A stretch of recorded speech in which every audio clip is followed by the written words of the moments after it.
sunshine, and then cloud, and then sunshine, and then you go out for a walk, and it's hailstones. You know. Yeah, it's great. It's great. What is going on? Are we talking about the weather on the Monday show? Is that what's happening? We're already talking about the weather. Like, okay. Not even a full minute into the stream before it's like. No, it's been streaming for 35 seconds. Fast. Oh, they can't hear it. I just realised I was recording a video and forgot that the video couldn't hear it. Amazing. Oh dear. Okay, let's do. What shall I do? What shall I do? How shall I figure this out? I don't think I can. The stream can hear it. The video I was recording couldn't hear it. Brilliant. Hightail top infiltrator. Last time it was this early, Magnus still hasn't done anything wrong yet. I love it. Brilliant. I love it. He's done what's wrong now, though. Can we get Adrian Chapman, let's hear the hate for the new system early so the memes can be made early. Hate? I've got things to say about that system model, but I don't hate it. I ain't got any hate towards that system. I think it's cool, but we'll go on to that. We will go on to that. Can you do replay buffer while you're streaming? Because that would be good. I'm trying to just want to make a little clip. I have no idea, dude. Why don't you just film it and then take the clip from the stream? Okay. No, you Isn't can't. How you generate a lot of your content these days, anyway. Yeah, pretty much.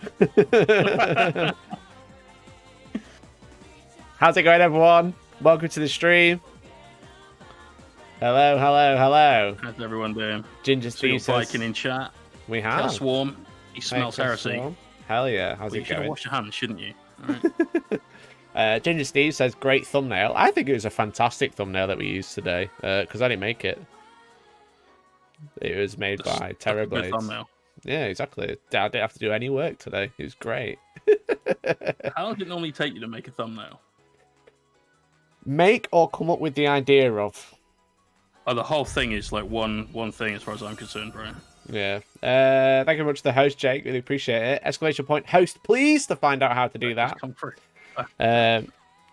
To come up with an idea and make it, probably like 40 minutes. Takes you like 20 to 30 minutes to work out what I want, and then 10 minutes to make it. Fair. Thank you very much to the host, Captain Chaos. But for like a battle report thumbnail, it takes me like 20 seconds because the thumbnail is a template. Any other one, yeah, 40 minutes to an hour, I reckon. Depends what it is. Live streams, I put less and less effort in each week. Someone literally made a thumbnail as a meme, and so I use that. Oh wait, you meant to the thumbnail? Yeah. Oh, that suddenly got awkward. But yeah, I mean, if I can use a meme picture, that's even better. I don't have to do anything. I put less and less effort in, and it keeps working, clearly. Someone likes it. Ginger Steve likes it. Terrorblades likes it. It took him a single minute to make. But how long did it take you to conceptualize it? That it's all part of the pros of Terrorblades. Don't sell your work short by saying, "Oh, it only took a minute to do." It's important. Thought and creative process. The research and development of the thumbnail. Exactly. I thought this was Mohawk stream and Micah just streams tonight. Yeah, I'm just reacting to Mohawk stream. That's what's happening. Pretty accurate. Yeah. It's the best way. Scarily accurate. It's a joint effort, you know? Jay streams, I just react. And that's it. Show us some reaction faces. Let's have horror. There you go, that's a good one. Okay, let's have unbridled mirth.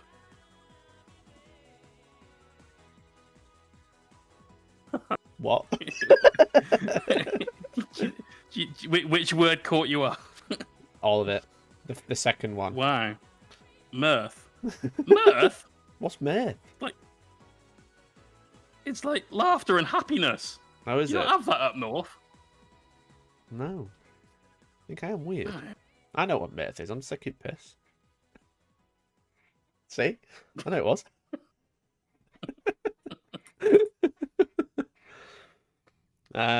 So you want chat to do more work for you? I mean, if you want to do more work for me, then by all means, I'd love that. Chat, I don't think you could actually do more work for Mike than you already do. Chat does do a lot of work for me, and it's great. You know what happens? so much. It's great. I can't go to. They make decisions for you. They feed you. Yeah, 1 second. We just got to just jump into the memes channel nice and early to show you a meme from the other day. Awesome. Why has it gone back so far? Where's all my meme? Oh, there they are. For some reason, it's back to the past memes. It did go back to the past memes. Where was it? It was brilliant. See, here we go. Look, I receive your memes. You receive content. Brilliant. Yeah, exactly that. I receive hentai pillows. You receive content. Did everyone see my hentai pillow?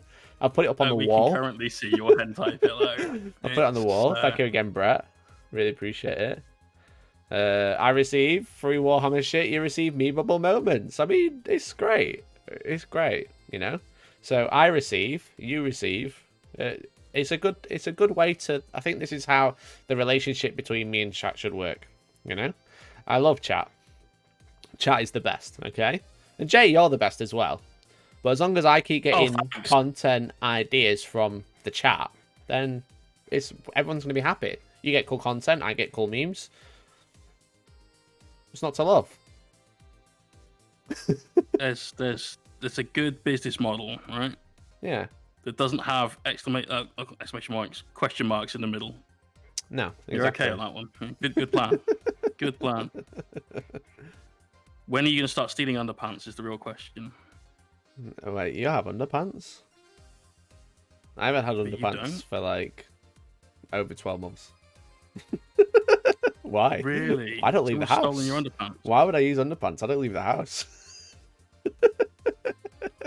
I mean, there are days when I go commando. Yeah. But why not today? I also live somewhere that is a house that has no, like in this studio, there's no like direct sunlight coming at all. No, it sounds cold. The studio gets cold. Yeah. With a tiled floor, so it gets cold. Yeah, poor Ben. So you need underpants. Hellstorm free balling, right? Anyway, between free balling and free balling, right? We're gonna move it on. Boys, it is Monday. It's 6 p.m. It's the 40k show. Welcome to the stream. Thank you very much for tuning in. I'm joined by the lovely Jay from twitch.tv/Mohawk Miniatures. You okay? How's it going? You good? Feeling living good? the dream. Good. Nearly finished highlighting the Golden Custodes, so like fully living the dream right now. Fantastic. I want to tell you a little sad story. Oh, should we cue up some sad music? I mean, I've just put another song on, and I don't really have sad music. Maybe I do. Should have a collective, like preemptive from the chat. Yeah, I'm gonna tell you the mood. I want to tell you a sad. Maybe this one. Maybe this is a good one. Yeah, I failed, Jay. I failed the Zinch project. I was waiting for that news this week, actually, because I've been keeping up with what else you've been doing. And I've been waiting to get to Resolution Mondays and go, Mikey, how's your resolution going? And you to get a little bit sheepish. So I'm glad you just came out with it. Yeah, I failed the Zinch project. Do you know what I've done this week? I do, but does the chat is the question. What I mean on the Zinch project? Oh, nothing. I've done nothing, boys. I failed. So, let me tell you why I failed. I failed because of my own mistakes. Using oil washers was a mistake because I didn't then varnish properly, and I had the issue which I spoke about last time with all the gold kind of being weird and like coagulating and doing all the weird stuff. And I was like, okay, I'll sit down and varnish those sometime this week, and then do it again. And then it's now Monday, and I haven't. So when you said your mistake was using oil washes, is it not more accurate to say your mistake was not following the process of varnishing? Yeah, but I did varnish it. But I did varnish it. I think you just said you didn't. No, but I did. But I haven't given it a good enough varnish layer everywhere. So some bits is fine. So some bits aren't, like, you know, like under the arms and stuff like that. Right. So I failed basically.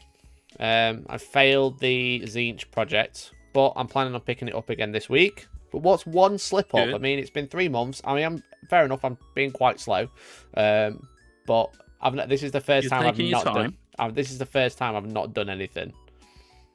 In what, 12 weeks? It's not bad. Not bad. Not bad. Not bad at all. But I have been painting. One slip up a quarter, I think that's reasonable. Yeah, I have been painting. You know, I'm actually going for a world record. So. Okay. Yeah, I'm gonna go for a world record, Jay. I'm gonna order some Cursed City skeletons. Oh yeah. So I am becoming, and I'm training to be the fastest painter on Twitch. The fastest. No one else is going to be painting as fast as me, boys. And that's why I will be the fastest painter. Do you know why, Jay? I've been training, and you might see, if you follow me on Twitter, you'll have seen already.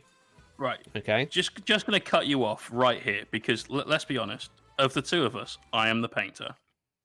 And you are the, let's say, master of ceremony rather than talker of shit. I think that's a better thing to say here. Do you really really think that you're going to get a world record in fastest painting? Yeah, I am. Okay, I'll tell you why. Conviction. That's the first step, is getting the conviction. I'll tell you why. Look, so I've been painting this week. Look at this. Okay, this is a skeleton painted by me. Okay, and I painted this skeleton start to finish from grey primer in 1 hour and 40 minutes. Okay, that's not too bad, I'd say, for a single model. Looking quite good, you know. No airbrush, just pure paintbrush. You know, it looks all right. You know, would you say that looks okay, Mr. J, the professional painter? I would say it looks okay for 45 minutes, yeah. Okay, so what did I do then? I was like, okay, an hour and 40 minutes isn't too bad. Well, I'll have to try and beat the record and get an hour and 19. An hour and 19. Be quiet, Jay. Yeah?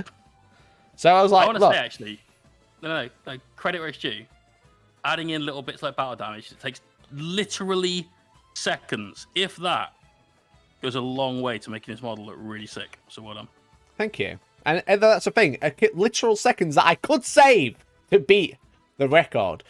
But once I'd done it a second time, I was like, okay, let's go again. Right, let's go again. 1 hour 6, Jay. 1 hour 6. That's how fast I painted this model. And it looks the same, you know? It looks the same. You can see that it's like, you know, I've like nearly halved the time. Look at my pause inch next to it. I've halved my time, but all these skeletons look the same, right? They don't look different. In a sense that they don't look like they all look like you could have batched them out all in the same go. I don't count. But what is going on with the bases? What do you mean what's going on with the bases? The guy on the left, has he got like some weird shark tooth base or something? Oh, so it's 3D printed and there's a bit of support issue there, and I can't be bothered to shave it. Oh, right, you 3D printed right, yeah, okay. 3D printed bases. Well, the rims didn't look right as well. Like, what the fuck is going on here? So the really low profile, which I actually quite like in a board game because they don't take up much room, but it's for a board game, so. Anyway, I'm to model for advantage in 40k using that now. I'm slightly short. Slightly short bases. Yeah. Okay. So what did we learn? We learned that there is no literal written down record for speed painting skeletons from Cursed City. Okay. So I have set up my speed running software where I can record the first speed run of painting skeletons under an hour. Okay. And I will be claiming that world record and submitting it to speedrun.com. The only place on planet Earth, on the internet, where they host all the official speedruns.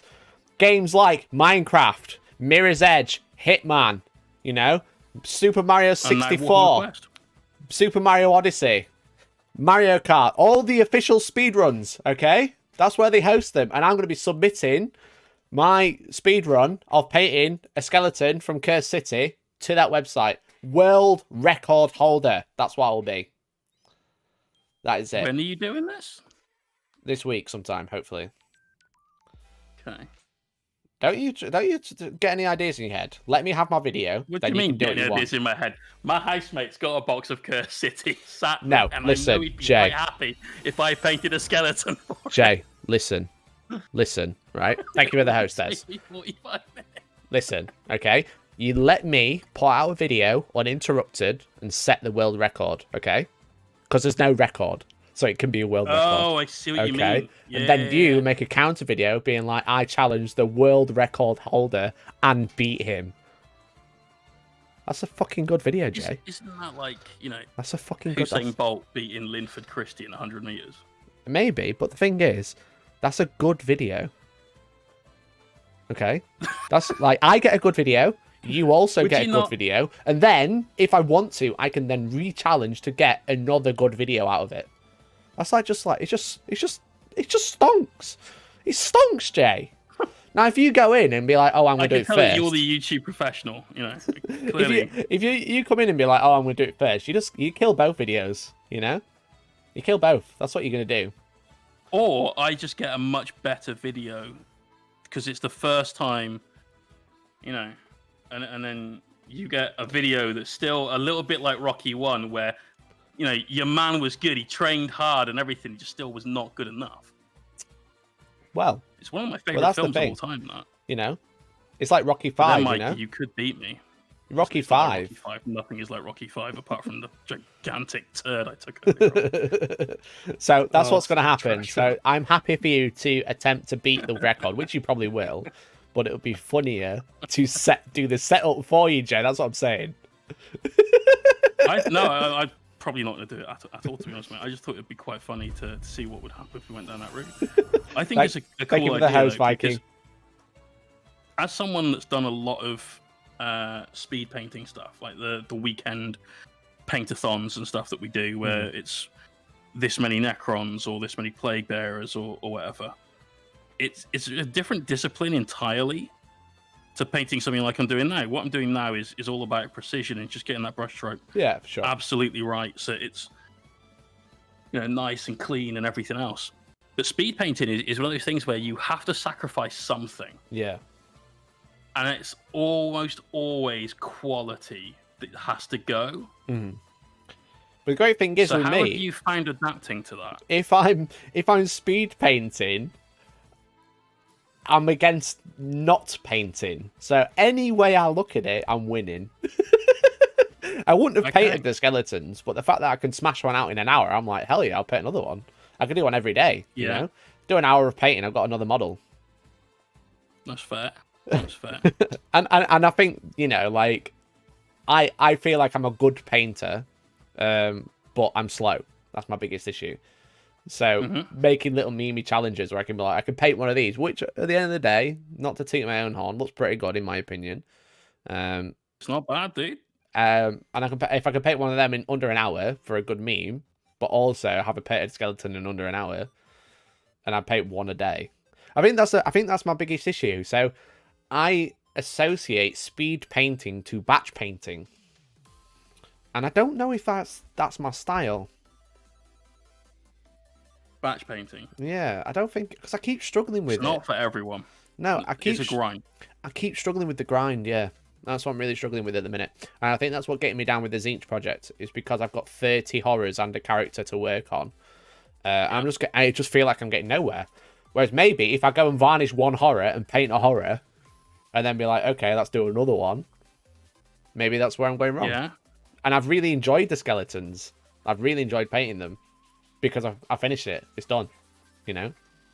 Yeah, you get that little burst of dopamine, like challenge accomplished. I've done this thing. I am winning, and that's good. And I think that's really, really necessary when you're doing anything that is hobby related. You've got to have that little sense of enjoyment, and even if that sense of enjoyment comes from, oh, thank Christ, that's over, it's done, I can move on to the next thing. That's sometimes enough, right? Yeah. So I think there's a point where I can batch paint, because I batch painted the Screamers, albeit a little bit slow, but I did enjoy it, so that doesn't matter. But then the horrors, and when I've painted Zinch before, I ran into the same issue when I was painting 20 pink horrors. I just stopped. I gave up. So maybe batch painting isn't for me. It might not be. No. It is, unfortunately, and this is quite unfortunate, usually the most efficient way of getting something done. Agreed. And I suggest you're probably someone that would like, I get the airbrush out and I do all the airbrush steps. Yeah, that's what I'm like. And that's all that bit done. Yeah. So I think what I need to do is do that and then focus on one model at a time. Yeah. Because I think that's probably right. As much as a meme as it is, I could paint all 10 skeletons in probably less than 10 hours. You know? Which is a lot what, you know, like people have been told about the idea. You know, you could just batch paint them all and do them all at the same time. Probably take me less time. But that's not funny. And also, that's batch painted. And I might get bogged down with it. Yeah, not just that though. If you're batch painting something, it's going to take me a minute to get my words in line, but I've got a solid point to make. I think when you do something for the first time, and you go away and you think about it a little bit, and you come back and you do it again, you've had time to digest the lessons that you learned from the last thing that you did. Yeah. So you get better at it, and you know where to cut corners and stuff. If you batch paint all 10. That's not you doing one thing and then repeating it and doing 10 things and learning 10 times. It's actually doing one thing. And so when you, if you just paint the one miniature and then go away and then it just in the back of your head and your subconscious, that sort of percolating away like, oh, this could have been better, or this I could have done a different way and that could have, helped me out. You're probably going to learn more from doing it the way you're doing it than if you just did all 10. Yeah. And I'll improve my speed. That's good. I'll improve my personal record, the world, and get the world record of sub 1 hour skeletons. It's no brainer. It could happen, bro. No brainer. But I also painted some diabats as well. But I painted them in together in 40 minutes. They're all right though. 1 second. Can I reach? They're kind of an easy sculpt, aren't they? Those? Yeah. Oh, it's good. They do look cool, though. I was literally having this conversation with my housemate just before our call. All of the bad stuff in Curse City, the stuff that you'll see in almost every single game that you play, because it's the generic baddie. Yeah, they all look nice. They've put time and effort into it. Like, gone are the Warhammer Quest days. Did you play the original Warhammer Quest? I did not. They had spiders that looked about as good as those horrible plastic spiders that you get to try and trick your mum or your sister into thinking there's a spider on the seat. They had about that level of detail. Yeah. The bats had this awful totem pole looking thing that had to be painted because it didn't have a flight stand. Yikes. So there's a lot to be said for the amount of work that GW have put into the regular, boring bad guys to stop them being boring. I really like it. Yeah, they're really good. The miniatures are really nice. What I was going to say. But yeah, so I'll be hopefully streaming sometime this week, and we'll be going for the sub 1 hour, and we'll use live split, and we'll get that record on record, and I'll submit it to speedrun.com. Hopefully they'll accept it. Well, I'm just thinking, if you put down, does it say anywhere specifically that it's video games? You have to request a game. Oh, so okay. We'll see. That part might not go down so well, but that's another video. Eh? That is a whole other video. Let's catch up with the chat. I've been ignoring it while I've been telling you all about my cool ideas, which I hope you appreciate, chat. My God, Mikey, look at your hair. You're beautiful. Well, thank you very much, Mr. Co. Yeah, I've shaved the sides of my head. So, it just doesn't sit right anymore. Not again. Not since last week. That's what I thought, yeah. They look good, but world record worthy. Exited out. Gumballina, don't make me time you out. I think they're world record worthy. No one else has got set that record. You could be like, I can jump the highest in the world, but if you haven't recorded it, then can you? It's just all here. With your speed paint world record. Yeah. I could paint a skeleton in literally 2 minutes by spraying it bone white, washing it, and then painting some bits red and some bits metal. Mm-hmm. Is that done? Where for you is your benchmark for this is an okay amount of effort? Where's your metric for success? Oh, you mean the game rules? It's any percent, Jay. So if you think it's finished, it's finished. Wow.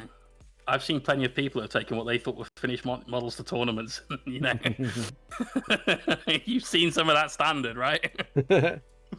Are we convenient for getting that dude got his box in the morning and painted it all in 8 hours? Well, there's no record. There's merely pictures. There's no video. Yeah, but the skeletons all took him like 59.2 minutes each. So I'm just going to beat 59. And he had his pet painting them as well. So, you know, if he hasn't recorded it, if it's just a picture, then it doesn't mean anything, does it? Doesn't mean anything. It could have been one of those like horrible nameless shills that all got copies, which meant nobody else could get a copy. Could have been one of those people, you know. Yeah, but again, he just posted pictures. He could have had it months. That's right. He could be GW game designer. Yeah, you're telling everyone someone could snipe the record. I mean, that's what I'm basically relying on. No one else makes a video before me. Which, if it's going to be Sunday's coffee time, which I imagine it will be, because I'm still working on the worst merch video, but I haven't finished it yet. And I'd like more time on it. So it might be this week, so I've got till Sunday. Content practically does make itself at this point, Danger Mouse. That's exactly what I'm doing, you know. Gumbelina, I don't like your attitude tonight. It's very rude. I think Mikey's haircut has removed some of his intelligence. It's a bit rude. I think it's like fucking hilarious. But with smarts, you know. Yeah. So quick run through. You might set a record for 20k subs on YouTube to 0. I mean, maybe. People aren't liking me recently. Depends on what people like when I talk about our sister's battle model later on. Well, yeah, exactly. Yeah. Goes to shop Saturday, paints all set Saturday with live stream. Yeah, exactly. If someone does that, then, you know, I lose. But that isn't setting a record for a skeleton. It's setting a record for the box, which is a different category within Curse City, which is a game, so it should be allowed on speedruns.com. I feel this is a stretch and a half, but I wish you the best of luck, dude. I don't care. It's going to happen.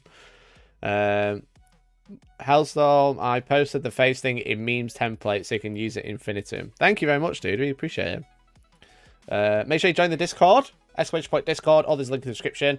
Join in there, and we'll be looking at what you guys have been working on towards the end of the stream. We're going to move on to some topics soon and start chatting about actual stuff rather than memes. But make sure you join the Discord. You can make memes. Meme, brother.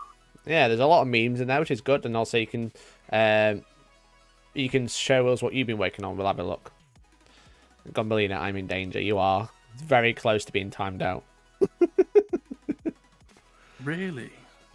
He's very rude. He said he doesn't like my hair now. He's being a bit rude, yeah. But yeah. So I think, you know, he thinks he's all hot shit and stuff because he can spot freehand. Exactly. Hey, Gumbelina just became a member. We'll allow it. You're forgiven. We are forgiven, Gumbelina. You're the best person in chat. Hooray! Thank you very much, dude. Really appreciate it. To your original members. I mean, I could put sub-only mode on. I'm not gonna Brilliant. I'm not disrespecting anyone, then. Time working around Warhammer TV. Thank you very much, Gumbelina. Really appreciate it. If you've got Twitch, if you're on Twitch right now and you got Amazon Prime and you've linked your account, you could use that sub here today. It's free. Twitch Prime Gaming Twitch sub. You're literally only taking money from Jeff Bezos, no one else. You've already got it. If not, if you're watching on YouTube, you can subscribe and get extra content from us by becoming a premium member, by joining the small board gang. Totally up to you. And that won't be content that the chat itself has come up with as well. No, it's actually original content for a change. Yeah. What just happened? My auto sub just went off. Yeah. What, did you not mean to do that? Have you broken it? Was that just really well timed? Like, Gumbelina is in trouble. Oh my god, the auto sub must go off right now. Before I get timed out. Mikey, maybe it's just Twitch is doing it on his behalf. Try and time out somebody else, see what happens. Yeah. Thanks for the sub layer shot. Here's how I get subs. Time out. Time out, everyone. Time out. Whose content originally? No, it's my content. Poorly timed to swap from my phone to PC and missed 3 seconds of the stream. That is poorly timed, yeah. Yeah, your auto member went off, basically. At a good time. The algorithm is sentient. It is indeed. Which is Skynet. Working on my Shadow Raven, which is a Storm Raven but bigger. I'm looking forward to seeing it, Matt. Ooh. Okay, so we're gonna, if you're new to the Monday show, then welcome. What basically happens is I say thank you to TLC Creations for becoming a member. Really appreciate it, TLC Creations. Thank you very much. And that is what happens every Monday. That is what happens. Thank you, man. Really appreciate it. What happens every Monday? Basically, me and Jay, we sit here and we have a chat about things, you know. We talk about things that are happening, whether it's our life or whether it's in the Warhammer life. And it's usually the Warhammer life, but we warm up with our life. I feel like at least the PG-13 rated part of our life. The Source Painting. Thank you very much for the follow. Really appreciate it. Hey! Hello, fella. How are you? I feel like I've been timed out for about 6 months. Neil, it's because you don't tune into the Monday stream. It's every single Monday at 6 p.m. Exactly, Neil. It's your own fault. So what happens on the Monday show? Basically, Jay paints, I chat, and we talk about things that are happening in the Warhammer community, whether that's from the Warhammer community website, which, if you saw yesterday's coffee time, sometimes they use some good articles. That's a dig at myself, by the way, everyone. Please don't clip that out of context. Or otherwise, we talk about other things that happen in general in the Warhammer community outside of that. Imagine if YouTube became Skynet and biked the world because titties are banned and there are titties everywhere. Biked the world? You mean blocked the world? I don't know. Oh, maybe. We are going to be looking at that, still unsure. We are going to be looking at that for sure. Is Mohawk Miniatures ever going to be tired of painting Custodes? I'll tell you exactly when I can get tired of painting Custodes. Is it when you've run out of stuff? When you've no, it's when I've run out of the want to need to eat and pay for household bills and stuff. Though it might be a little earlier than that when I'm painting about 6,500 points of Phil Schwann's white Custodes. Yeah, I might be tired by then. Maybe. What happens on Monday? James makes a comment and Mikey leads us up. Yeah, so basically, if you're new, that's what we're going to be talking about. But then what happens is throughout the week, I actually release the cool conversations, which I think are cool. Sometimes other people don't. They get released as separate videos. So that's why you're seeing a lot more videos appear on the channel. It's because we basically release them separately. So, Jay, we've had some interesting Hellstorm Wargaming tidbits. Yeah, exactly. Hellstorm in a teacup. I guess. Small teacup. Not coffee time.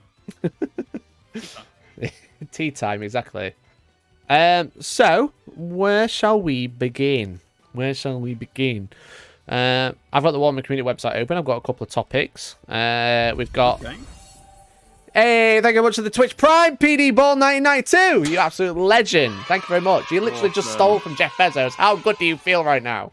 I feel pretty good about it. Do you feel good about it? You should. Thank you very much, dude. I really appreciate it. We've got Sunday preview. We've got some Battle Sister Bulletin. Or we've got some news of the Broken Realms, even though there's some news of the Broken Realms this weekend. Broken Realms is almost my least favorite topic. Yeah. Actually, I remember I was reading through the preview notes this weekend, and I was scrolling through them on stream, and I was really excited about seeing a new Bellacore model coming out for order. I'm like, yes, excellent. This looks good. Really want to paint it. Maybe we'll pick up a commission for it. This looks grand. New from Forgewood. Oh, it's Lord of the Rings. That was literally my... That's it. But there's new Broken Realms. Have you seen it? A little bit of a frog boy. I do like this. Yeah, so shall we go into that first? Though I am very confused. Yeah, let's do it. Okay. Made a Twitch account just to give some of Bezos' money to them. Exactly. Thank you very much, Patrick. I really appreciate it. You're literally stealing from Jeff Bezos. That's great. That's a great feeling. If you got Amazon Prime, you can take $5 from him. Who doesn't want to take $5 from him?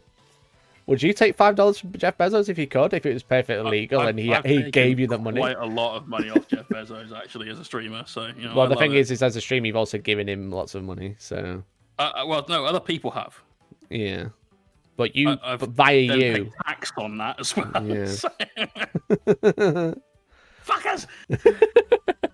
Okay, let me get some good music and we'll talk about Lord Croak.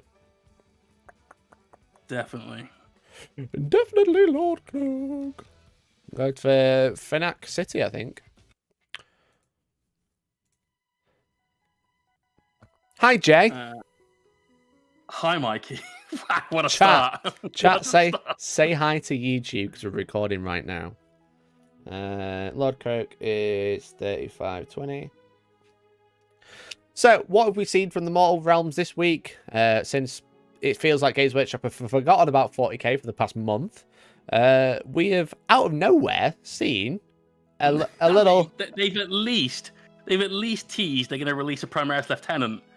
They have on a base. they have teased a premium frog. They've teased a premium frog. One premium frog. One premium frog indeed. Lord Croak has returned on literally out of nowhere, a giant chair. Yeah, I'm not sure anyone expected this to come in. He was always on a giant chair, but this one is extra giant. And now he's got extra cherry bits. Yeah, he has got extra cherry bits, and this is a really, really, really nice miniature. Oh, it's beautiful. I love the obviously like so good. Seraphon are leaning towards like the Aztec vibe, and like all the like swirling rocks going around just looks really cool. It's very thick, as someone just said, as Source Painter just said. It's a very, very cool miniature, but it's just come out of nowhere. You know, they've just gone. It was kind of like Be'lakor, where they were just like, "Oh, here's Be'lakor." Yeah. It's like, "Oh, here's Lord Croak, one of the most important characters from Seraphon. Here he is." And am I not right in this? He is allegedly the most powerful psychic entity in all of Age of Sigmar, right? Yes. He's like the Magnus of Sigmar. Yes. Yeah, he's really. So that's not just like here's a character. That's a full Monty. Here's the big daddy. Yeah, so he's like, I don't know much about his lore, but essentially he's dead, but his spirit is so strong, it basically just stuck around. Because that's what confused me. I remember I was playing Warhammer when Lizardmen first got released in 5th edition Fantasy, and I remember the lore around then. They didn't even have a Croak model. Mm-hmm. It was just like he's this dead guy. He's first generation Slan. That makes him the baddest of the bad, basically, in terms of his like psychic potential. Mm-hmm. So that was super cool. And then they released a model, which was based on the Mark Gibbons artwork, I think, which was definitely a dead Lord Croak. And this guy doesn't look so dead. No, he looks kind of. Is it just Warhammer's version of the Big E? Is what I'm getting at. Maybe. I mean, look at this. Mostly. Look at this glow up. Look at that. That is a glow up and a half. You know? That is like humongous. You can still buy this, by the way. £32.50 in Finecast. Oh, God. I can't imagine that in Finecast. However, the benefit of that in Finecast over the benefit of that in white metal is when you moved it and it was made of white metal. Oh, yeah. That flight stand was gone. Like, gone. So, yeah, for sure. That's a plus. For sure. So that's just like a crazy glow up, you know? Like, it's such a. I imagine that's like a 100mm base. This one's obviously a 60mm base. So it's I'd not. say for sure 100mm base, yeah. Yeah, so it's not actually maybe that. An 80. Maybe an 80. There is a picture of it on the Warhammer community with like some other stuff. And I think the stuff is the pyramid terrain they did. Is that right? Okay. In this video. Oh, yeah, it could be in the video, yeah. Artwork. So I don't think physically he's bigger, but I just think his chair's bigger. You know? Yeah, same. I think he's probably around the same size. If you look at him next to Skinks, he doesn't look massive. He looks big, but not massive, you know? So, how many Skinks across is he? Because the Skinks are on 25mm? I can't quite work that out. I don't think you've got the right angle. Unit of measurement. For a skink, I think it might be 100mm. Yeah, I think it's probably 100mm. I think that's kind of like the standard for big characters these days. especially big ones Pretty like much, this. yeah. What a beautiful miniature. So again, it just kind of feels like it's come out of nowhere.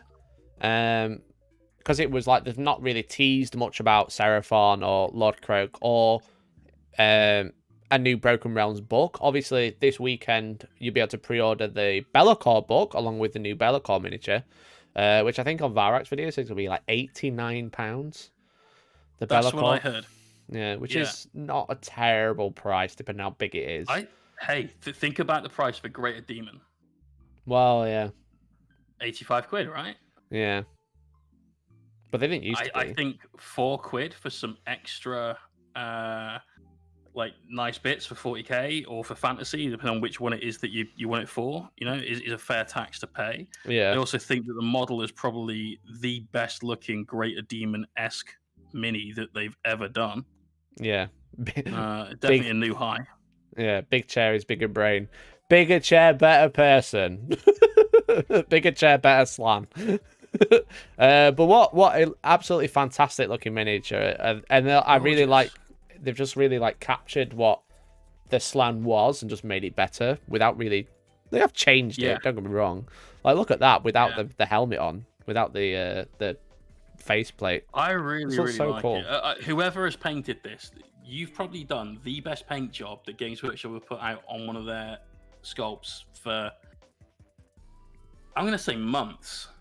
Like, I can't remember the last time I saw a GW miniature that was painted to this standard. And it's not just, like, Games Workshop don't use airbrushes for their heavy metal team, right? And look at how sick some of the fades are on those, like, geometric arches. Yeah, that so nice. Is madness. That's so good. Yeah, for sure. So you've not only got that, you've got the use of warm and cold colors to just add a little bit of attention that does not, somehow magically, has not detracted from the overall mini. No, exactly. The composition is incredible. Yeah, it's really good. Really, really nice. Yeah, it's just a fantastic mini. But they've said that there's going to be an updated wall scroll, but you're going to have to wait for that. It doesn't say whether this is going to be the next Broken Realms book, but I imagine it will be. It would make sense for this to be the next Broken Realms book. Be like Croak. I don't know. I don't know what they'll call it. Frogman. In the next one, the dragon ogre thing, the Shaggoth. And they said that in the Be'lakor preview video.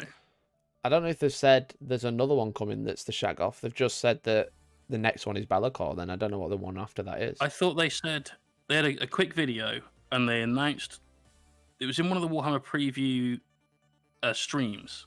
Well, maybe they have. I think they announced that.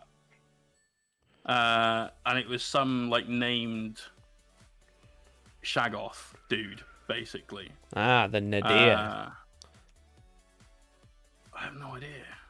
This is by 2+ Toff. They made a video on it. Okay. I don't know then. Nadir. But, I mean, that's about Techless. I don't know what it is. I don't know which one it is. Have they already announced it? I'm sure they did. Chat, do you know if they did? Like, yeah. Viking says he thinks they did. This one. Yes, that could be it. Oh yeah. Yeah, I remember this. Yeah, the big Kragendos. Okay, so that's gonna be number 4. So maybe Croak is in number 4 or is number 5. It could be.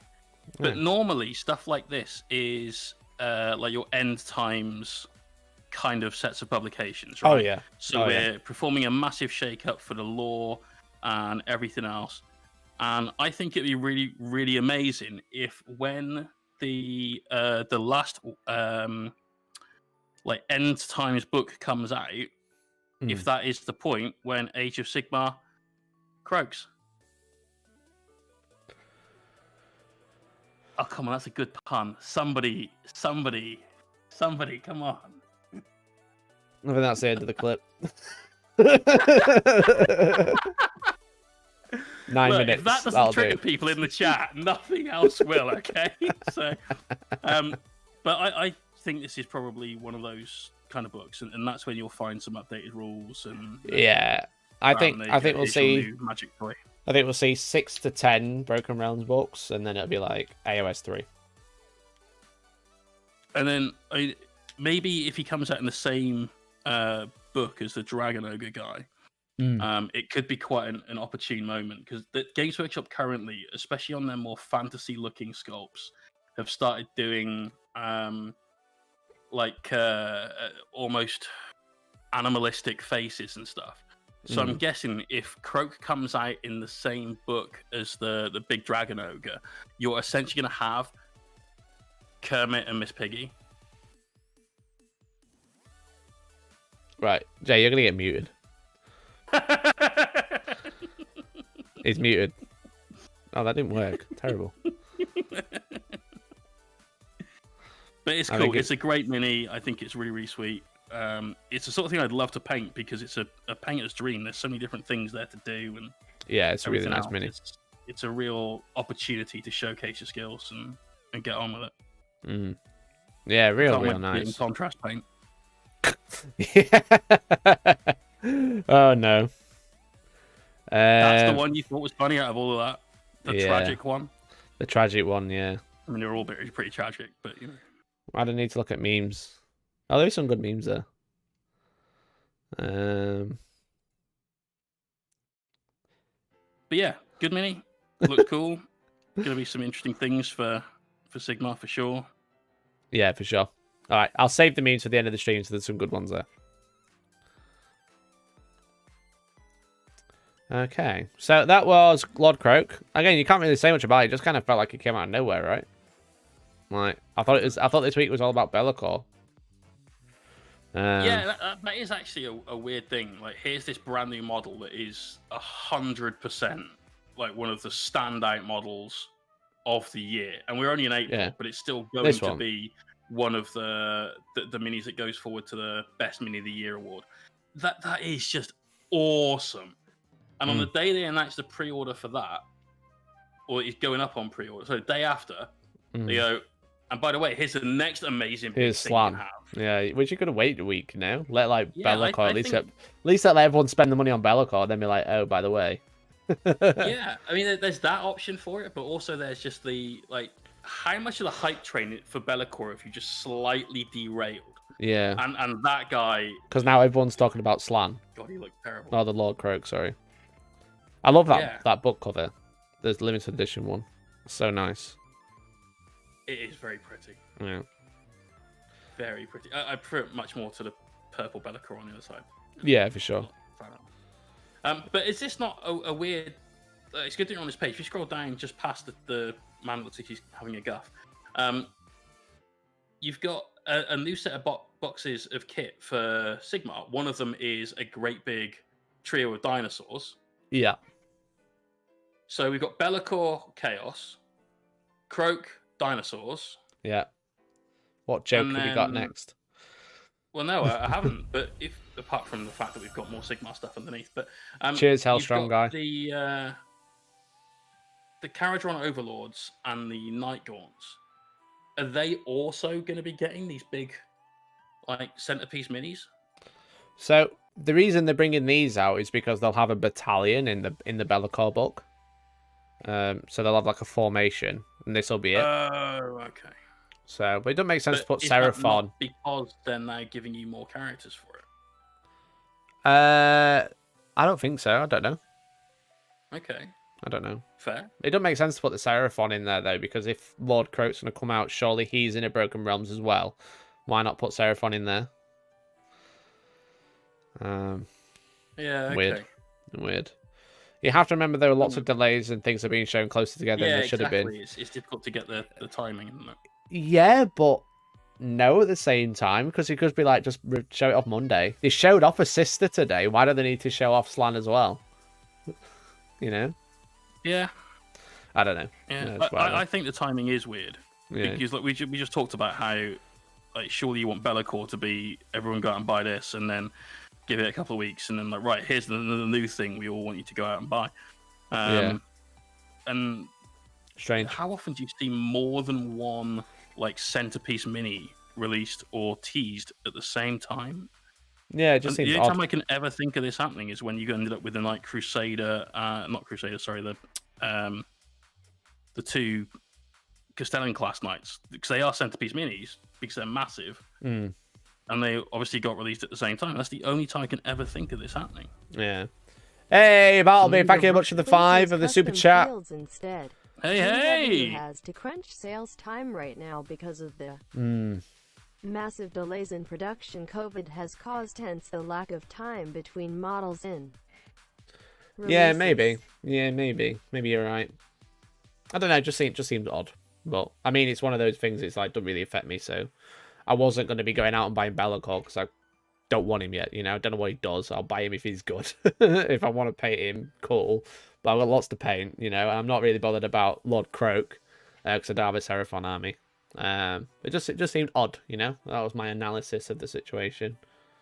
But yeah, check next to the 5 doing, and yeah, it probably is because of that. Yeah, I think you're absolutely spot on, dude.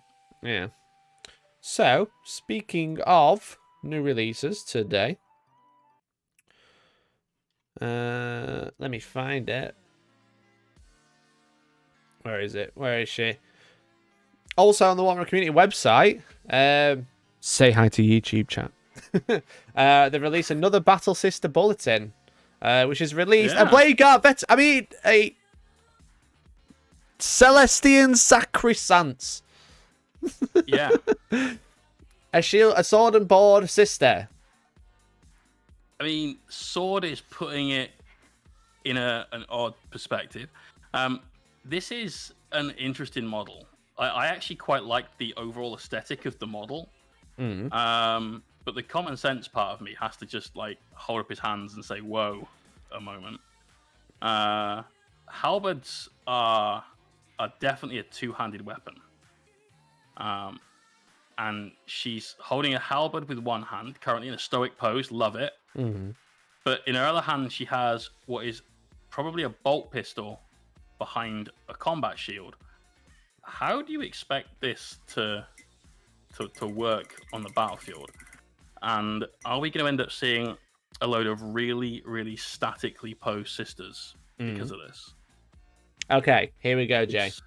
Here we go. Right. The shield is maglocked to her arm. Okay? That's because her hand is holding the bolt pistol. Her bolt pistol is attached to the shield, so she can freely let go of it whilst it's still attached to the shield. Okay, so it doesn't have a pistol grip that her hand would be like between. It could have a pistol grip. It could have a pistol grip to shoot the bolt pistol, but she can move her hand out of the way without breaking her own wrist. One would assume. I mean, we're talking about a game that's set 40,000 years in the future where you fight aliens. I know. Well, that could make sense to me. Like, move a hand like, you know, it might not be a traditional trigger pistol. It might just be like, I don't know, a button that's on a hand. Hey, I don't know, like Spider-Man. It could be Grey Knight-esque on the back of her wrist. My worry isn't the practicality of it, but my worry was, is this going to be a very static range of sisters? I imagine it's going to be quite static, yeah. Which is a shame, because look at all of the sister miniatures, aside from the ones with heavy weapons, obviously, because that is a little bit different, you know. But they're not just stood there; they're dynamic. They've got loads going for them. I really hope this isn't too much of a departure from that, because whilst I'm not interested in getting a sisters army for myself, I really, really enjoy the new sisters range. I think it's fantastic. And it is definitely artfully done. And I hope this doesn't end up being the thing that you see a lot of, because, you know, usually the thing that's new is the thing that's good, and that's the thing that you want. Yeah. In your armies, you see it a lot of, and it will really take away from that aspect of the army for me, which is unfortunate. Yeah. Well, we've only seen one, so others have to say. I mean, again, if she can move her hand away from the bolter grip and hold the staff, the hilt of the halberd, then you could be quite dynamic, you know. Could be, and I hope so. I really, really hope that is the case. Yeah, I'm thinking like 300 Spartans. I mean, they have a spear, a halberd, a spear, and they have a shield. They seem to manage quite all right. Yes, but that is a poking weapon, essentially. True, very true. This is a swingy weapon, to be fair. Yeah. So yeah, practicality doesn't look right, but I mean, hopefully the models are just cool. It does look cool. The model is cool. Yeah, it really is, and I love all these new like backpack adornments that they did. Yeah, well. I like the helmet as well with the little thing on the top. Like the little centerpiece. It was pretty hard for me to notice that the first time I saw the model. It does blend in a little bit because it's got a white background. background. In, unfortunately, on the white. But yeah, those little extra, I think it looks a little like a mitre kind of hat, so a different kind of religious hat. It's nice. Yeah, it's cool.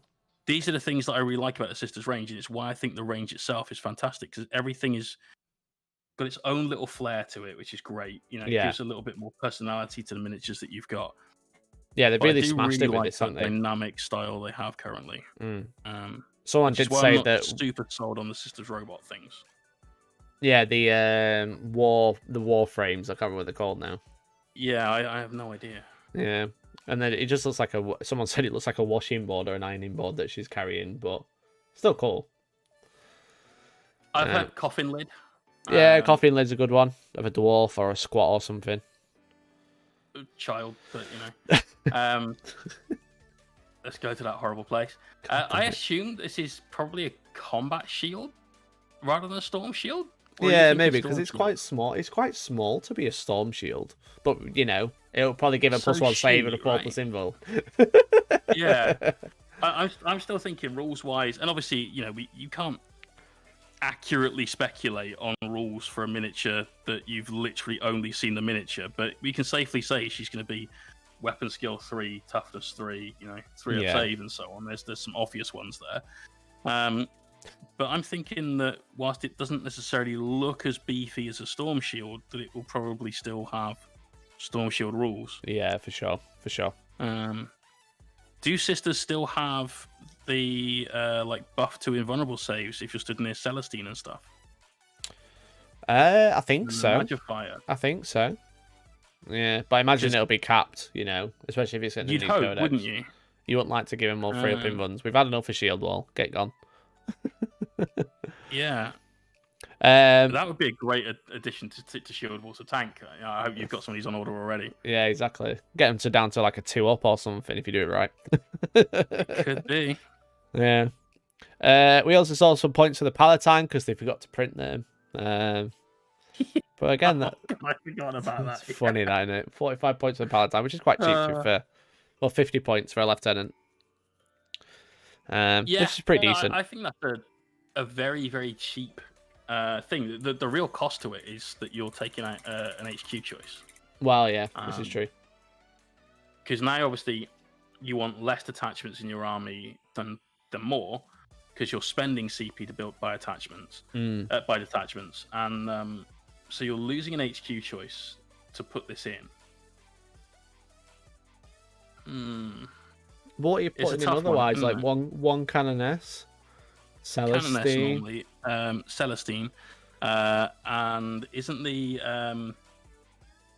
oh no, the Repentia Superior is an elite, isn't she? Yeah.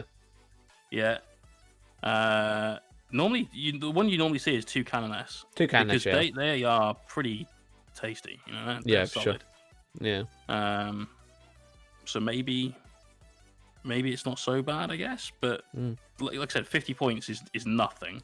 Yeah, it's tiny. Not really. It's a load when you haven't got it, but it's very little investment to put into your army. So the only tax really is the fact that there's another Canoness, perhaps, or Celestine you're not taking. Yeah. I don't think Celestine's like auto take anymore though. She's good. Not auto take.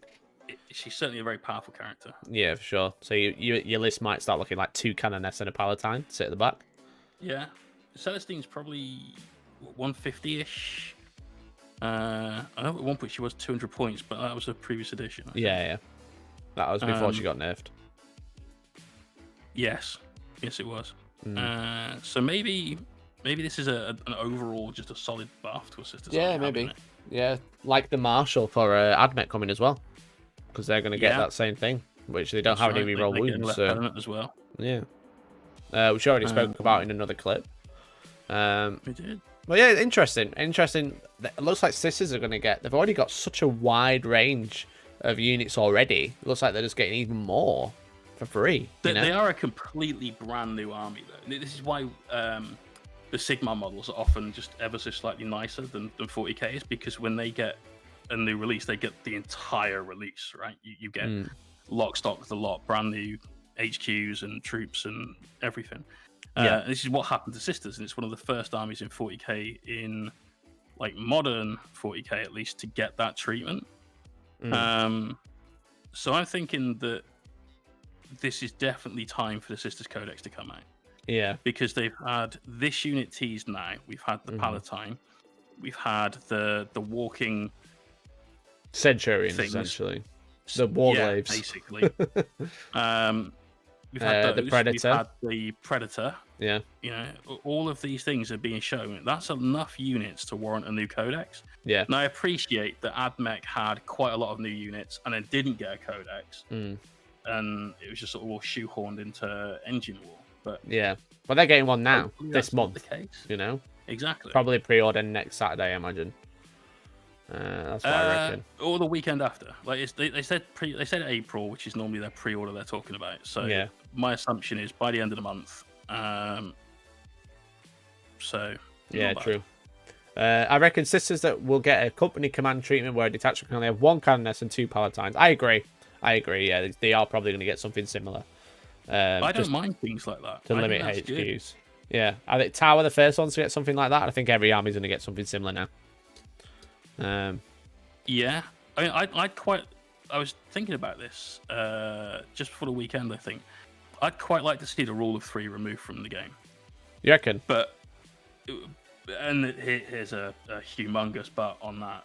The rule of 3 exists because of unforeseen interactions or unforeseen efficiencies with the rules, right? That's why you have to have it. Otherwise, everything would be balanced and there'd be no issue in taking 6 Hive Tyrants. Yeah. But I'd love it if that kind of rule was unnecessary and everything was just a little bit more like rounded out. Will it happen? Maybe not ever.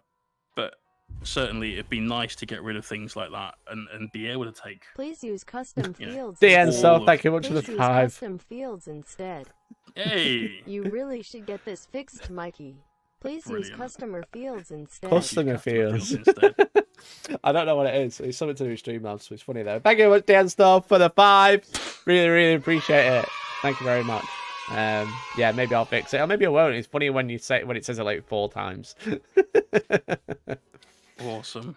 But yeah, it's quite interesting. Again, we're just gonna have to wait and see what these guys are going to be doing and how they're going to fit into the army, and then whether they are going to get a new codex soon, which is probably likely. And then we'll see if they do follow some restrictions, and then we'll see if AdMech gets some similar restrictions.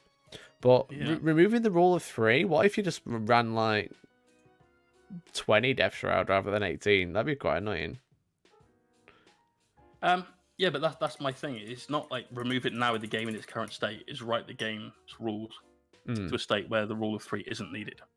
It's there because people in the rules team either didn't see something coming or figured this is just the easiest way for us to get around occasionally making a mistake. Yeah. And that's fine. I get it. It's an extremely complicated game to balance. To the point where you'll never actually achieve balance, and that's not even necessarily a good thing for the game. Is true balance. But I'd love it if we ended up at a place like that where you didn't need to have restrictions on what you could take because everything was kind of okay. There was no, well, this is just way too efficient for its points, but that is almost impossible. Yeah. Just a weird shuffle.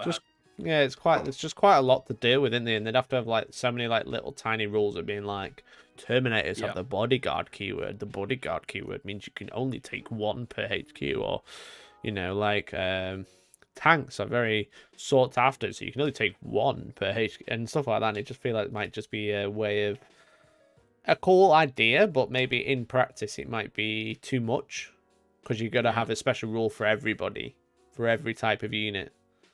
But would you, if it was balanced, and they therefore weren't like, well, like the most efficient thing we take is like 2,000 points of Death Round Terminators and a Lord, then you wouldn't have that, right? I suppose. I mean, in Age of Sigmar, they limit how much you can take because they have like a limit on behemoths, which are basically monsters, depending on how many points you're playing. So maybe you could link it to keywords again. Old Warhammer Fantasy way, where like of your 2,000 point army, Yeah. no more than this much can be spent on HQs. No more Yeah, than this for much sure. can be spent on. Was it monsters? I think it was specials and rares, weren't it? That was it. Yes, yes. It's special, rare, and HQ lords. Yeah, yeah. So like 25%, weren't it? 25% on HQs, 25% on rare, 25% on specials, and 50% on battle line. I think it was you could put up to half your army on your heroes, because that was why Hero Hammer was a thing. Oh yeah, that's true. Here's my Chaos Lord and Dragon at like 900 points, but he will absolutely beat to death anything he touches. Yeah. Oh, there you go. Chaos Lord, 25 minimum core, Lords, Heroes 50, Special 50, Rare 25. There you go. Yeah. But if they didn't remove the rule of 3, which is almost inevitably not going to be what happens, you know. I think it's hard to run units of 3 now, anyway. Well, more than units of 3 of the same unit, unless it's super undercosted. It's really hard. Yeah, I mean, there'd still be like outliers for it, I'm sure, but that's why it will remain. HQs probably. What other, like somebody in the chat? Unfortunately, it just went past my screen. Still unsure, I think. Said about guards for tank commanders. What other armies do you think are going to get that treatment? For you can have this unit, which is really good, but you can only have one. 1 second, let me just write that down.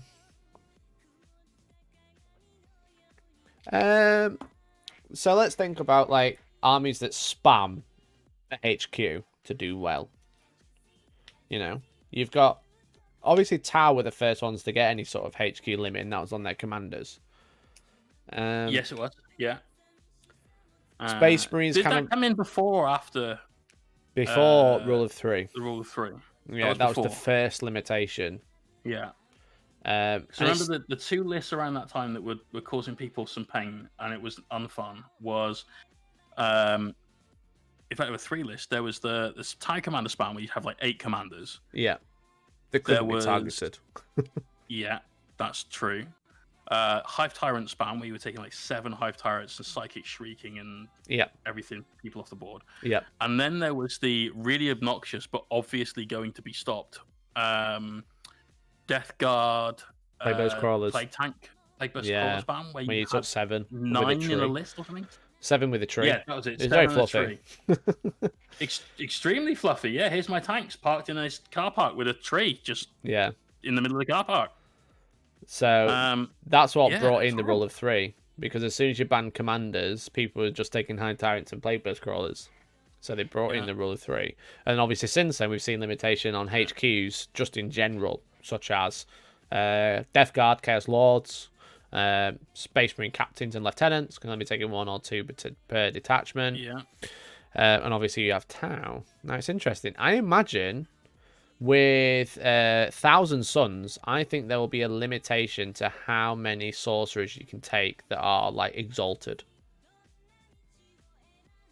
Okay. So you have like Ahriman, who is essentially an exalted sorcerer.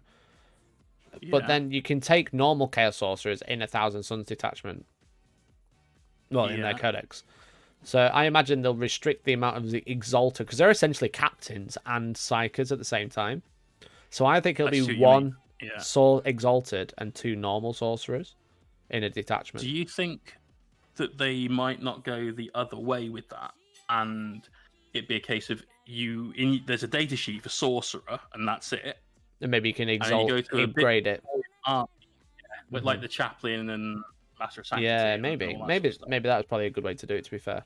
But they sell it as exalted sorcerers in a box of 3. Okay, but whenever any mini get start changing the entire box as well. I know obviously they discontinue stuff and then you change the data sheets inside and you can call it whatever the hell you like at that point. But yeah, that makes sense. So maybe we've obviously spoken about tank commanders and company commanders probably being limited to 1 per detachment, which makes sense. Yeah.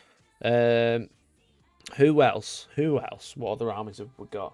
Demons. Maybe you'll get 1 herald per detachment or 1 greater demon per detachment. Maybe 1 greater demon. What? Yeah, 1 greater demon straight up. Yeah, I think that they do that. They make the. This is what I've been saying for ages. Like, make the greater demon 600 plus points, but make that greater demon the baddest thing on the table. You know, like a bloodthirster that you have got 4 turns to kill it before it finishes murdering your army, and it might take you 4 turns to kill it. Yeah. You know. Yeah, maybe. So yeah, like limit greater demons to 1 per army when you run them, and then like heralds like 2 per detachment or something, or like herald keyword. I don't know. But obviously, all the rules would have to change. Obviously, we're not saying that like right now you should take your Chaos Demon army. Yeah, don't do this right now. Gareth Howard, thank you very much for becoming a member. Thank you to the follow. The name behind it because it got covered up. Really appreciate it, man. Thank you very much. Shout out to Gareth Howard for becoming a member. Legend. So we've had demons. Let me have a look on the shelf.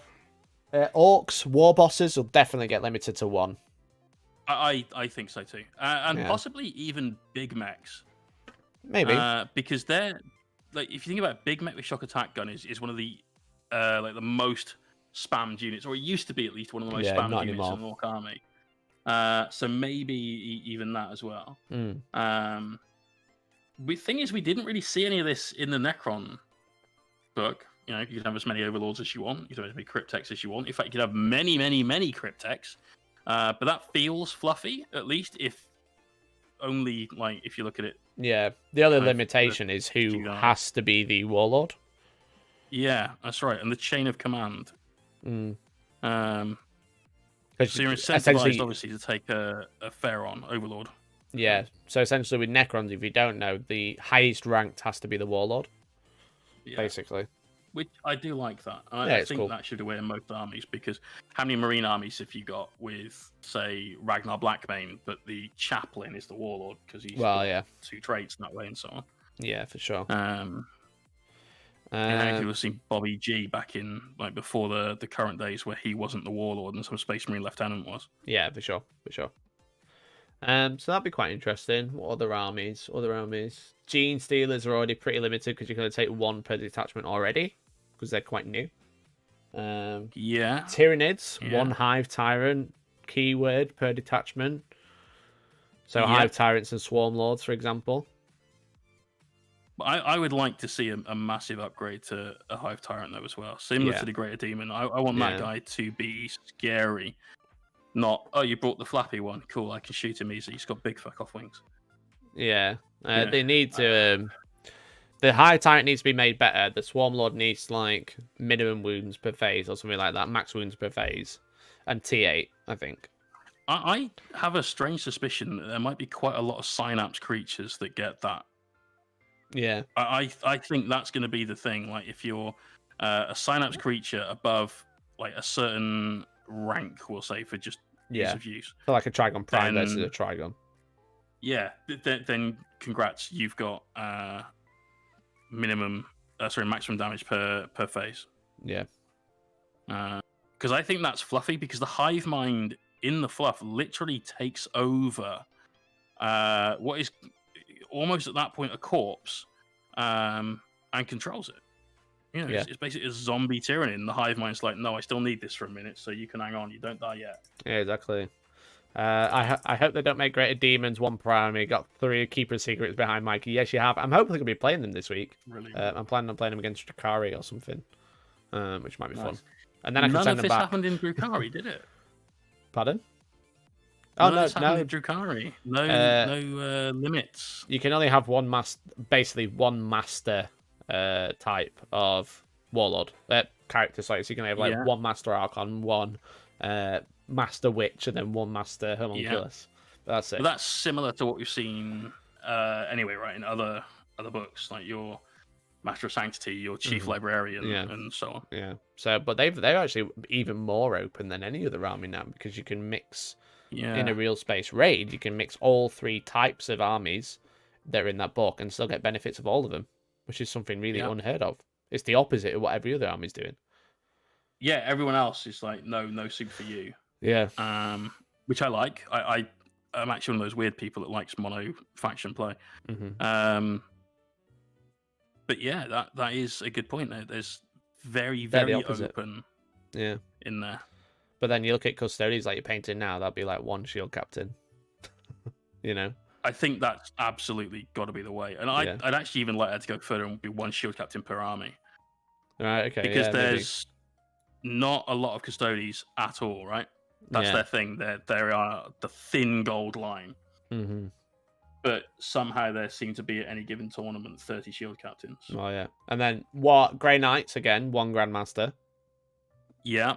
Obviously going to get limited. But Space Marines and like Imperium seems quite obvious. You can take Grandmaster as Chapter Master, and Chapter Master is one per army, isn't it? Yeah, exactly. So. But are the Grandmasters in Dread Knight army different than like Drago? Because he's Supreme Commander Master. Supreme Master. Supremable. Supremable. Brilliant. Supremable. Yeah. I've enjoyed all the Drago gifts today from Toby, by the way, in the chat. There's been quite a few. Yeah, so it's quite interesting to see what other armies will get limited. And we'll see. We'll have to see what happens with tournaments and stuff going forward. Yeah, tournaments is a big thing. Like, it's just something that has been sort of creeping up on us for a while. Actually, tournaments, and I wanted to talk about that because I think it's just kind of interesting. Mm-hmm. In the UK, let's say, ignoring last year, what's the largest tournament you've been to? Largest tournament I've been to was the LGT. Yeah. In the UK. At 300 players, so right? 500 odd player event.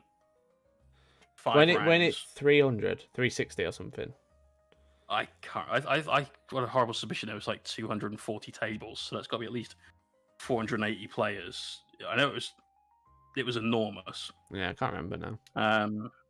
But most of that weekend was spent in bed shivering and trying not to poop everywhere. Not telling that story on your stream. No, I'm okay. So the LGT, an enormous event, because for me the second largest event I've been to was like 100 people. And that was considered an extremely big deal. Right? Yeah. And that was Beachhead, right? That was Beachhead Brawl. Yeah. And then past that, it was like maybe 80 at one of yours. Yeah. Yeah, ours was 80, yeah. And that was 6 games. Mm-hmm. So we've had a lot of tournaments historically in the UK that have been sub 100 players. And that's been the average tournament. There have been very few outliers from that. Yeah. The average is 60 in the UK. Probably, yeah. So you reckon the average tournament in the UK would be a major, not a GT, I guess, yeah? Yeah, yeah. I think the average is like 60 players. Like most common events are like between 60 and 80, but 80 are like few and far between. Yeah, I think anything even approaching 100 is extremely like hard to come by over here. But now we're getting tournaments that are way in excess of 200 players. Yeah.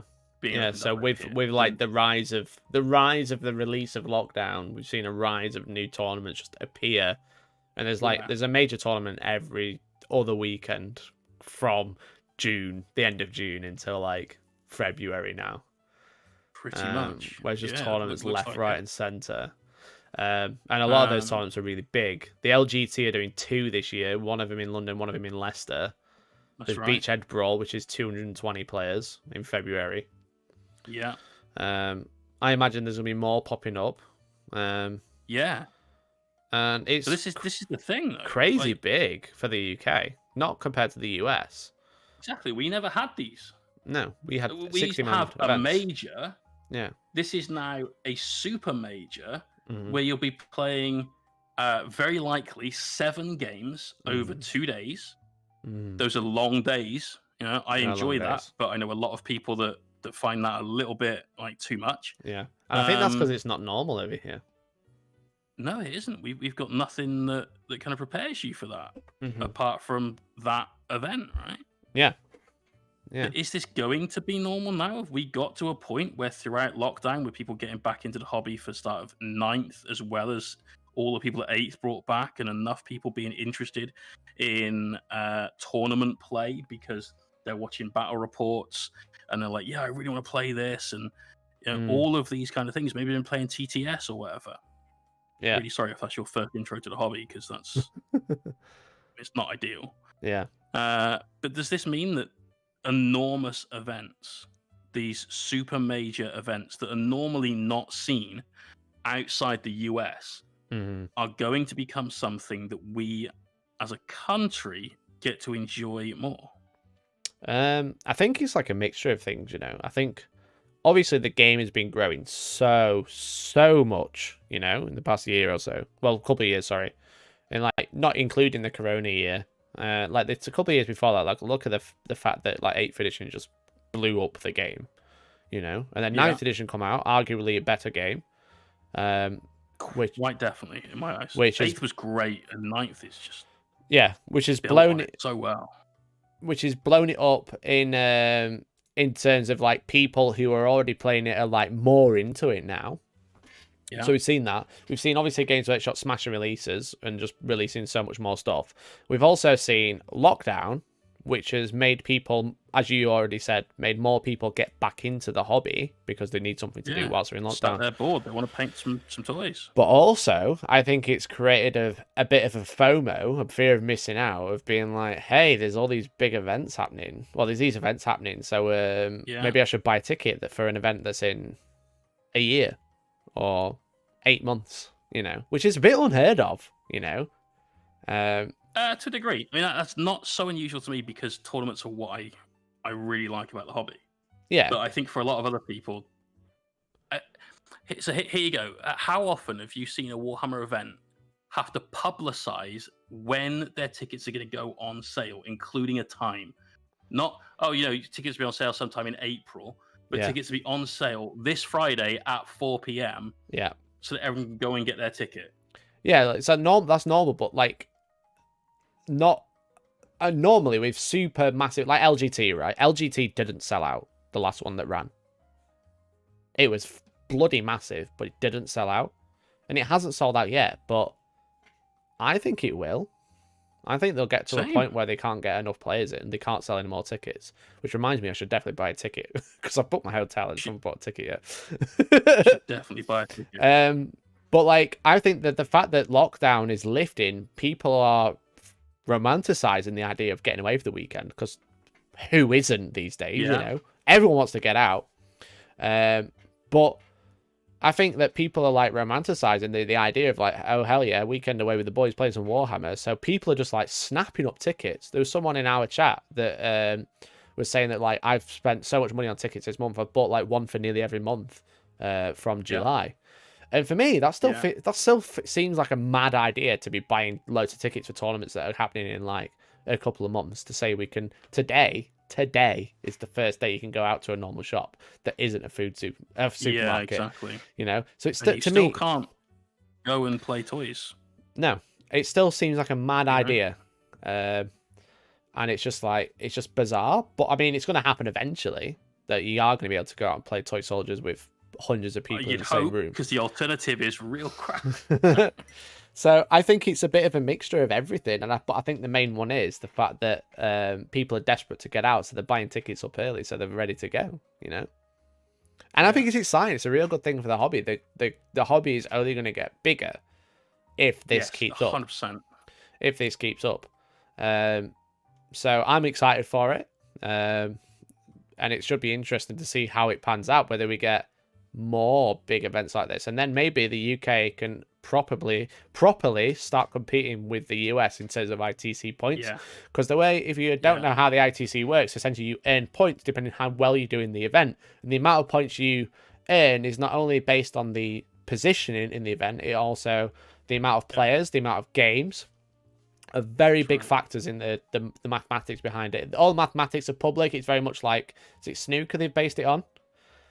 It's like a spin-off of snooker mathematics, of how you earn points and how you earn like rankings and stuff like that. So the bigger the event, the more players that are at the event, and the more games that are held at these events, the more points you earn. And the UK has always struggled. It's got the player base, because Team England are always winning.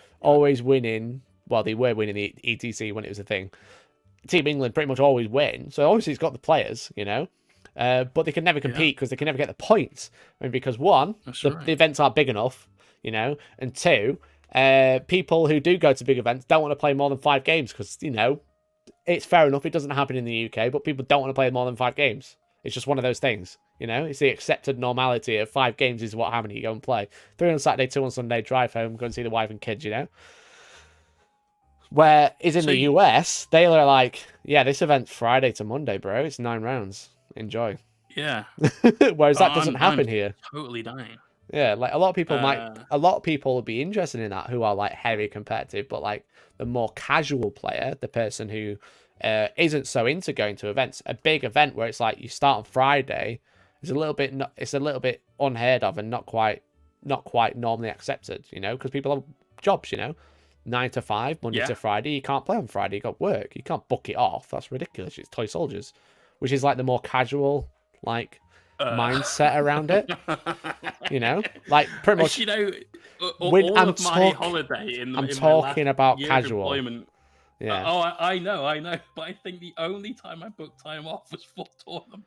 Yeah, exactly. So pretty much the only time I went away last year. Well, the only time I went away last year was the year before. Sorry, I always think of this year as it's not. It's yeah, I know. The only time I went away before Corona was to play Warhammer, you know, or stream Warhammer. Yeah. Which is quite cool, but also quite sad at the same time. Yeah, but I mean, for me, that's how I planned a holiday before I had a missus. You know, it's like, where am I going to go on holiday? What events are international? All right, cool. Gibraltar looks nice. Let's go there. Yeah, exactly. That's why I ended up in Vegas, ended up in Prague, in Gibraltar, in Amsterdam. Why not? You know, there's so much travel because of that. Yeah, exactly. So so maybe like that needs to be become more the norm of like, you know, you could be playing like 4 games on Saturday and 3 on Sunday, or you're gonna be playing Friday night, you know. Friday nights needs to be more of a normal thing so we can push the amount of events, because the way you make events better is get more games in, you get more bang for your buck. So Friday night, that's prime real estate in my opinion. And if you don't agree, then fair enough. But I disagree. No, prime real estate. Solidly the way. Take a half day on a Friday at work. You know, if you've got a long drive ahead of you, you know, get out at lunchtime, drive to, let's say Sheffield. You know, and then go and get yourself set up. Go to the bar. Yeah, you know, exactly. Have a beer, play some toys. What a great Friday night for all of us complete nerds. Yeah, Friday night game, 3 on Saturday, 3 on Sunday. Drive home, back on work on Monday. What's the problem? You know. Yeah. Sounds fine. Sounds fine to me. And for me. Yeah. And that's the other way you break tiebreakers when you've got like 500 players. You need to have another game, and sometimes you need to have another 2. The LGT this year, let's say they do get to, let's say they get to 400. Hang on, let me do the math. Yeah, it's all right. We'll do the maths on screen. 400. All so right. we have. So you do 400 players, right? You have 7 rounds. Yes.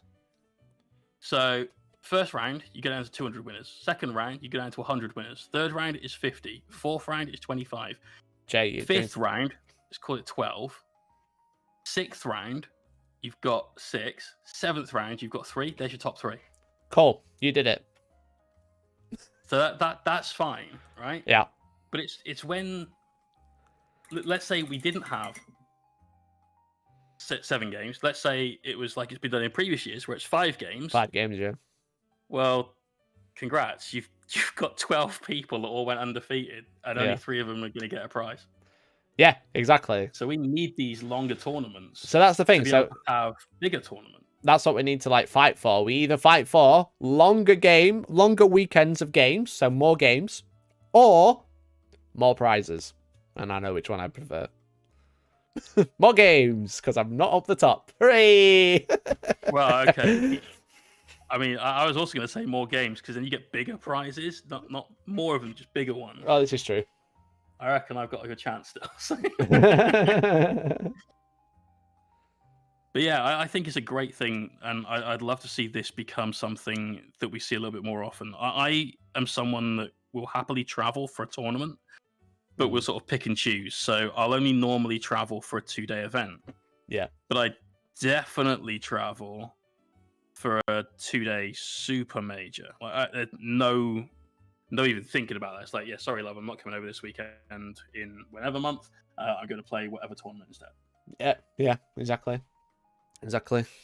Right, let's super exciting. Exciting times to play Warhammer. Let's have a quick catch up with the chat.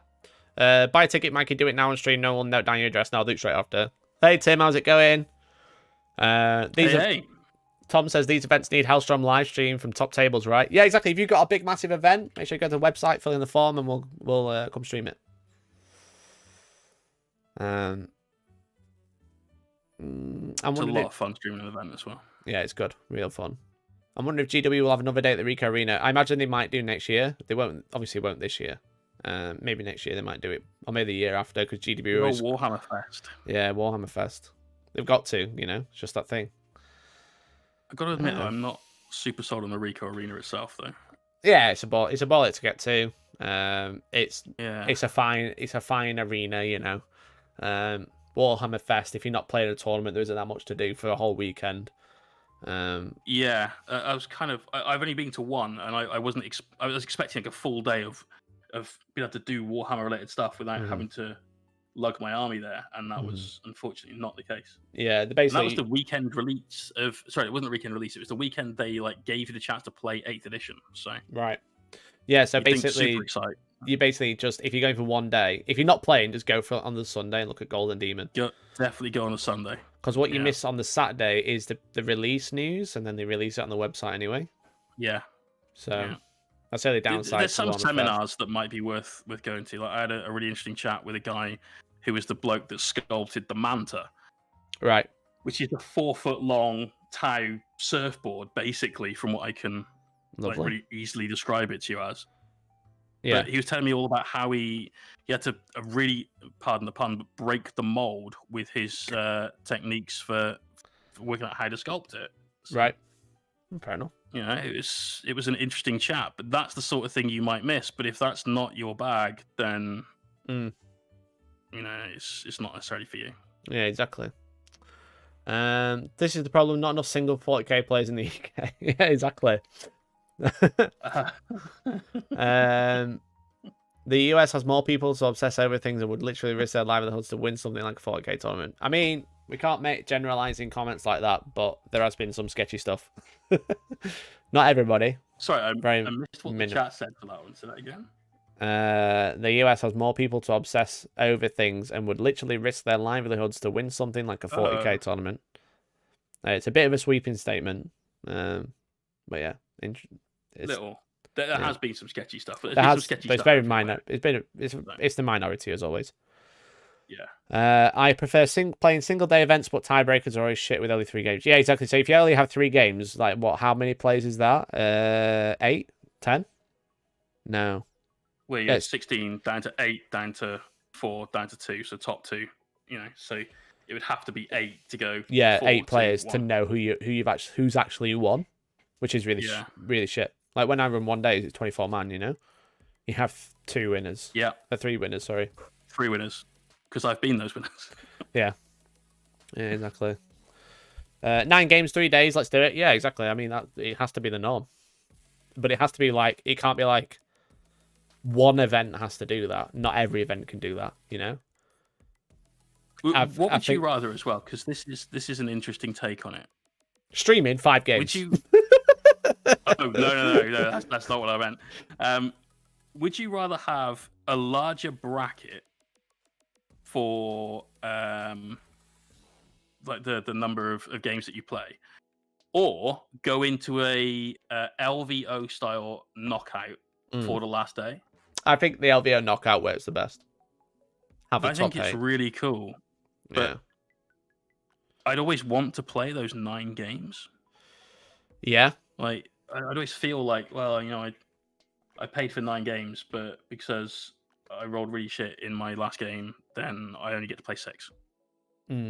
So it's I one think of those. If you have an event like that, you need to try and have like a Sunday where everyone can play in a little RTT for the day or something. Yeah, for sure. If you've got a top 8, you've got to run another event on the Sunday, a small event, and have it optional. Because that's what basically what happened. Because I think that with having a top 8 cut, you essentially mitigate the more casual players not wanting to come, because they're like, it's a 6-round event. If I do really well, which is unlikely, it might be 9. But I can do a 6-round event. I'm probably don't want to play 9 games. Because for some people, again, you know, a lot of people who are heavily invested in the tournament scene don't mind playing 9 games, you know? I would be tired. I would be hella tired, but I would play 9 games for an event if I wanted to, you know? That wouldn't put me off. There's other factors that would put me off, and it's not that one. And that's the same for you, and it's probably the same for some people in the chat. But what's also probably rings with a lot of people in the chat as well, because I know I have a mixed fan base in terms of competitiveness and casualness, is that the idea of playing 9 games is very scary, because that's a lot of work, you know? A lot of mental work, you know? And not everyone is going to enjoy that. It's very mentally draining. Yeah, and not everyone is going to enjoy that. No, definitely not. And the events I've been to that have been in excess of 5 games, there's either been 1 game on a Friday night, and then 3 on a Saturday, 2 on a Sunday, and that's a really nice balance. Because that Friday night, you kind of get to know people, you get to have a few beers and chill, and that's kind of the SN model. Yeah, and then there's like the 3 and 3, which is fine. You know, two days that are kind of busy, but you know. Yeah, exactly. I see you, Toby. I see you, Toby, as well. And let's be fair. We both played a game against each other where we were playing knights, and you had the first turn, and somehow still lost. Terrible. Not sure how that's possible, but never mind. Or you've got the 4 and 2 method, and 4 and 2. But by the time game 4 is done, and I like the long days of. You're just dead, aren't you? You're just dead. You are tired. You are just like, oh god, I need to go and sit down now. Yeah. Because you stood up for 12 fucking hours. Yeah, exactly. You're not sat down for very long in between them. No, you get half an hour. Your lunch break is cut short because you need to get the games in, and it is a lot more work than you might think. But I like the kind of challenge involved in that as well. Yeah, because it's weird. But I feel like the LVO method is the best when their software works and there isn't a 5-hour wait between games. But the method, it turns out that if you run a tournament spreadsheet on Google Sheets that literally tens of thousands of people will access, it might not work. Doesn't work, but like the idea of it is 3 games, top cut that will play 9 games, one of them being on the Sunday evening. Makes more sense to me. I mean, that's the better way to do things. Because again, you've got to appeal to the masses. The hardcore will buy a ticket for an RTT on the Sunday, you know? Yeah. You know? Yeah. Because you're charging for a 6-round event, but then people who do really well get a free one on the end. Yeah. Whereas people don't do really well, they essentially have to pay a premium to play those extra games. But it's optional then. It's not like, you know what I'm saying? I think that's cool. Yeah, I think that's probably the best model for it, actually. I really like that idea. So, Hellstorm 9-game Super Major, we'll call it Into the Hellstorm 5, because I've got a ticket for that. Let's call it Into the Hellstorm 6. Or maybe we'll give it a No. Watch this space. That's all I'll say. Nice. Also, if anyone in the chat is sat there, this is really important, so don't you dare talk over me. If anyone in the chat is sat thinking, tournaments sound really, really cool, but I don't know the first thing about going to a tournament, and there's no tournaments around me, and I'd like to run one, where can they find any information about that, Mr. They can find it on Hellstormwargaming YouTube channel from last week! And then they can watch this week's Coffee Time as well, where I meeb on myself for 12 minutes straight. Into the Hellstorm gets you right in the fields, Mikey. I remember writing the pack. Yeah, me and Toby, me and Toby wrote the first pack together, and then it just evolved from there. What a great time. I remember Toby, when we first ran our first event, it was a 32-man one-dayer. It was great. Yeah. It was a great event. It went really well, but Toby just panicking when the spreadsheet broke that one time, and he was just like, Toby, do you need anything? He's like, no, I'm fine. Leave me alone. I remember, because we all went out for dinner afterwards. I remember that conversation. Yeah. And he still looked panicked. Yeah, exactly. But it was awesome. I just want to say, Toby, as well. There were many jokes in the Hellstorm chat about you being a T-boy, and I just want to say it was really, really touching when you came up to my table and asked if I needed anything, and then asked if I needed a drink. I'm like, that's being looked after. That's so class. Toby was the T-boy like because it stood for team because he carried it. Team Toby. Definitely. Toby the team boy. Sounds better when you say it like that. 100%. 100%. Anyway. Yeah, really solid event. Yeah, great event. But yeah, we'll hopefully I've got plans. We've got lots of plans in motion. How to fix Hellstorm 5, how to take Hellstorm to Andromeda. But in fact, I don't know why I did this. It's probably because I am one. But otherwise, what shall we do in the meantime? We'll look at meme time. Get it? In the meme time. Meme time, yeah, meme time. Piggy pun so bad earlier on. Yeah, but I said it, so it's okay. Now you're giggling at your own pun. Not even like just a laugh or a chortle. An actual giggle. So let's have a look at the memes.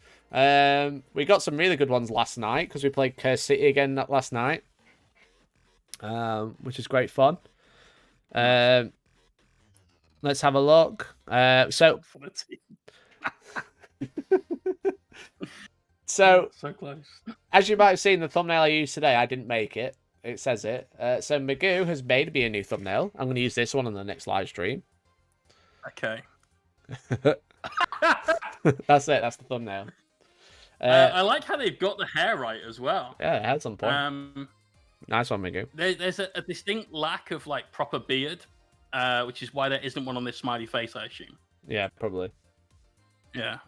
It's good. Well done, Magoo. Are there any Hellstorm events already in the diary for after lockdown? So we are running 2 one-day RTTs. But Sons of Sinjam, just subscribe with Twitch Prime. My member button doesn't work. I'm so sorry. There it is. Thank you, Sons of Sinjam. Thank you much for the Prime. Really appreciate it. I pressed the JoJo button as well. Thanks, man. Very cool. Very epic, I would say.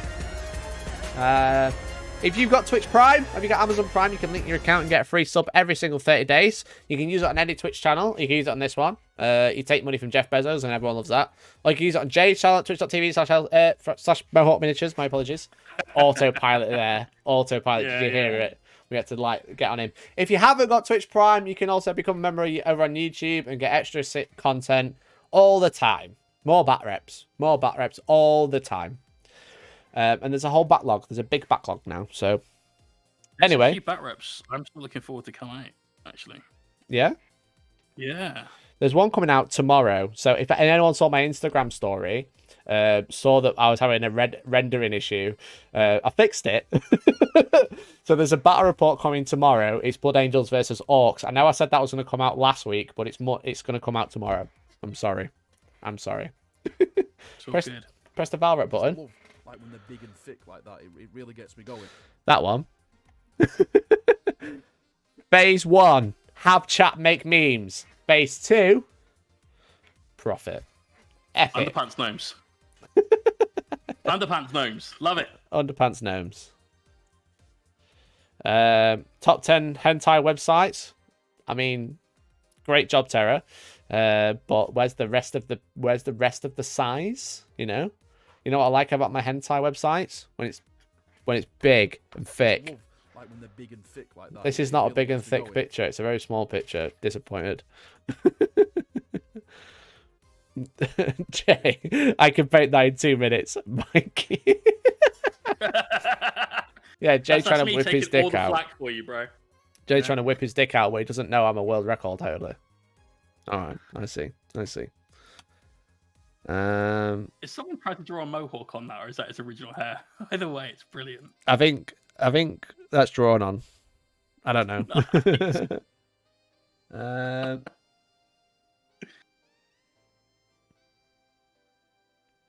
What do you call a sister of battle seraphim swooping in for a kill? Commissar, I don't concern myself with such trivialities. That's a weird word. Trivialities. Birds of prey. Okay. This is a great... Look at this one. I love it. Look at that. That's a great thumbnail. Awesome. I love it. They got Jay in the hat. We got Necron Elliot. Does that make me Joe Pesci, or does that make me the other guy? I can't. Yeah, the other guy. Alone. I saw it in the movies when it first came out. That was a long time ago. Yeah, a long time ago. Okay, let's have a look at this one. Bullshit. Derivative. I have absolutely love. Excellent work, Magoon. I especially love the white boxes you've used over the pictures. That's like peak bad meme. White squares. Brilliant. Rushed it at the end.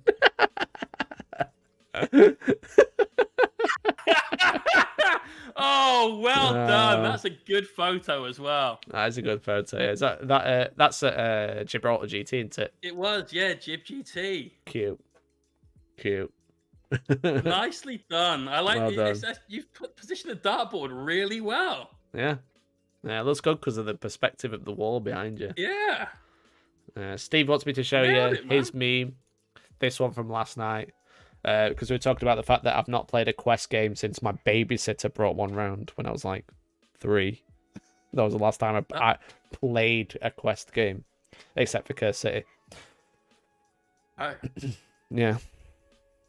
I mean, does that look a little bit like Ginger Steve? I think so, yeah. I think that's probably what Ginger Steve looks like. That's Ian Beale, isn't it? There's some good ones as well. There's like this one. That's Ian Beale, yeah. Look at this one. Oh my God. Never forget. There's a great intro tomorrow because it's me and Elliot, so make sure you watch it. That's a spatial one. Just amazing.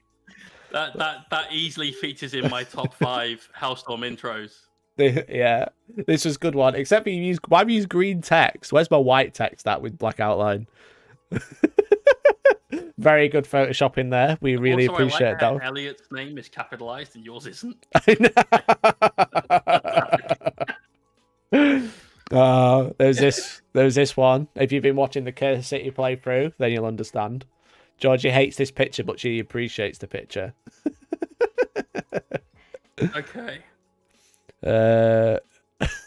This one was funny as well. You're a Warhammer YouTuber now. She's been in 3 videos in the past week and a half, so I think it counts. Very excellent memes. Nice. Very excellent memes. Well done, everyone. And then obviously Ginger Steve's was good. I don't know what's with this text font though, because like Terrorblades uses the same font, unless he's getting Terrorblades to make them. That would make sense. Well, we all know that Steve doesn't make memes. He just requests memes. Yeah. We had a Steve meme request for like 4 hours, I think. What new templates we got? That's a good template. That's not a bad one. This one's great. Love that one. So don't forget, if you're in the Discord with meme templates, if you want to make some memes, then that's a great picture. I am going to use that in a thumbnail. That's a fantastic picture. See, I don't know about you, but I can't. I don't do selfies. Yeah, I just can't take a picture that looks good. But every now and again, especially on video, like people manage to just find that one frame. That one like, frame. This one's good. Like, love it. This one, great meme template. Enjoy, everyone. I like this one as well. Everyone keeps saying I'm making better content now. I'm like majestic content. I think it was called, and I'll enjoy it. This one, 2021 Hellstorm content, peak Terminator content. Anyway, we're gonna go to the stream models gallery now. I remember the thing with the party blower, whatever it's called. I remember that video coming out. It was so good. That was when we launched the website. When I was like teasing. It was birthday, weren't it? Shall we watch it? Yeah, that's the one. Do it. Let's have a look. Oh God, it was so good. I can't remember what I called it. I've got no idea. Not the first clue. Not the foggiest. But it was signed. Yeah, we'll put lowest viewed. That'll probably help. Oh, you can't put lowest viewed. That's rubbish. Let's go for a trip down memory lane. Oh, cute. Oh, I only made battle reports. That was great. I made one video which wasn't a battle report there. Oh, that one as well. No Fortress unboxing. One of them was, yeah. Cringe. Why is that still up on the channel? Hey, Tilts, thank you very much for the sub. 4 months in a row. Legend. Who's more bold, me or Jay? We both know the answer. It's not Jay. 4 months in a row. Thank you very much, dude. Really appreciate it. Is it still public? It might not be public. Oh, really? Yeah, because I tend to like, if they've not got a lot of views, I tend to like hide them because there's like no point having them on the channel. Because they're not getting views. That's why I was like, why is that unboxing on there? The most boring content. I do least viewed. I can on here. I'll still have it. I might have hidden it. Such a shame. It was funny. I thought it was hilarious, but again, it's a different thing because obviously I know you personally, and so your videos have a much deeper connection for me. Like I'm there laughing with my mates rather than like some faceless stranger on the internet. Yeah, for sure. Like there we go. We'll just unlist that now. Hope you enjoyed it, everyone. When we interviewed you, cute. Is that Hellstorm 3? That was Hellstorm 3, yeah. Yeah. Hellstorm champion. Yeah. I don't remember. It's been 1 year. It is unlisted. That's why I couldn't find it. There you go. Peak. It's the Vine sounds. It's the Vine sounds. That was it. Cringe. Look at young Mikey. There's just 2018. Wow, epic. I signed out and everything. Look at 3 years old YouTube. Cute. Trending back then. I know. Old logo. Bat reps with 3,000 views. Hell yeah. Let's go, gamers. 4,000 subscribers.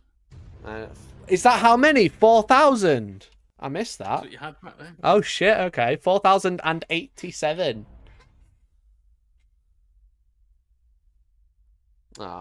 September 16th, 2017, our first battle report, which you can still watch, by the way. You can still watch that if you want. Today's date? That's today's date. But it's not. That was that day's date.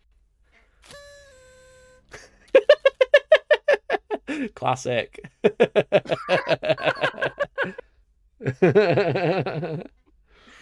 Oh, just dead eyes. Yeah. Yeah. Hellstorm, we're going to 20k for all more content. Subscribe now. Love it. Cute. Very cute. Awesome. Okay. Well done, man. Yeah. Come a long way since then, haven't you? Fuck yeah. Did you read the article I wrote a year ago? No, I didn't. I listened to some complete Burke on the internet reading it. All right, okay. Jesus Christ. Yeah, I've come a long way. Let's say that. Got a fucking body pillow behind me now. I've come a long way. yeah, not necessarily all of it in a positive direction, though, right? Look at it. Look at it. You think that's bad? You reckon that was the only one that he had made? No. I would dread to Yeah, think. exactly. Now think about the other one of those. What might have happened to that? Grim. Yeah. Oh dear. Right, Pat, let's have a look at Big Boss Gaz. Hell yeah. Big Boss Gaz. Looking great, dude. Really cool. I like it. Yeah, very nice.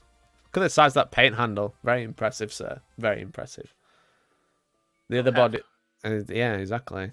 The other body pillow with the hole in it. Yeah, people kept saying, like, I think Des even said, like, oh, wait, are you going to wear it? And I was like, what? You know what this is, right? So I was like, are you going to wear it? I was like, how can you wear a body pillow? I won't be able to get in it. I'm too chonky. I like how it's not life size, though. You know? It's great because it hides all the wires and stuff. It was actually perfect. Oh, wow. So you can't see the light stand anymore because there's a body pillow there. Awesome. Awesome. DN stuff. Continuing with Project Clear the Backlog, which is why you might see some deeply uncompetitive and older model occasionally. Also, just in case, this has nothing to do with waffle stomping. Brilliant. Love that. Awesome. Very cool, man. No, very cool. Good job on these. Yeah, Quick looks nice. Solid. Looks nice. Yeah, it looks good all together, man. Yeah. Vanilla Ink is saying, just checking in to make sure the bag of salt is okay. Yeah, you can't see it. I put a black bag over it, and no one said anything since. Toby's put in the chat, they didn't mean that kind of wear. Is this some kind of thinly veiled way of telling Mikey to go fuck himself? Maybe. Nice Storm Talon, dude. Nice. Justice for the bag of salt. The bag of salt is still there. I need to get a bigger bag of salt, though, because it's not quite heavy enough anymore. What, have you had a salt leakage at yours? No, it's just wobbling a little bit, so... we've got the Chronomancer, very cool. I've got another Pariah Nexus I need to build now, so... I've got another Chronomancer to work on. And we have a Uriel Ventress. I'd have probably... On the Chronomancer, I probably would have gone a little bit brighter on the Blackstone, on the cubes and stuff. Yeah, true. But I think what you've done is still good. Yeah. Looks like you smashed it out of the park, so... Real nice on these, dude. Very cool. Nice cape as well. Nice colour. Just got to farm those YouTube comments after you post a discussion with Jay if you want more salt. Oh, we can get more salt than that. Excellent. Excellent work. Sigmas for 8-year-olds. And Toby. Hey, Arnold. Hey, Arnold! Awesome. George, working on his Militant Tempestus. Very cool, man. Cool scheme, like all the battle damage you've done. Yeah. Very cool. Very muddy bases, that, isn't it? Yeah, like a little swamp. Like it's stormed across the Battle of the Somme or something. Yeah, exactly. Yeah, very cool. Yeah, what you adding to the arm? I suppose, there you go. This came in the mail like 10 minutes ago. Got a Valkyrie on check. Very cool. That will be coming handy. Please tell me it came in the mail fully built 10 minutes ago. Otherwise, would you like to assemble all of my stuff for me? Yeah, I'll pay you by the hour. I think I'd be in the black on this. So yeah, maybe. And then Lord James Sinatra working on the Lord of Virulence.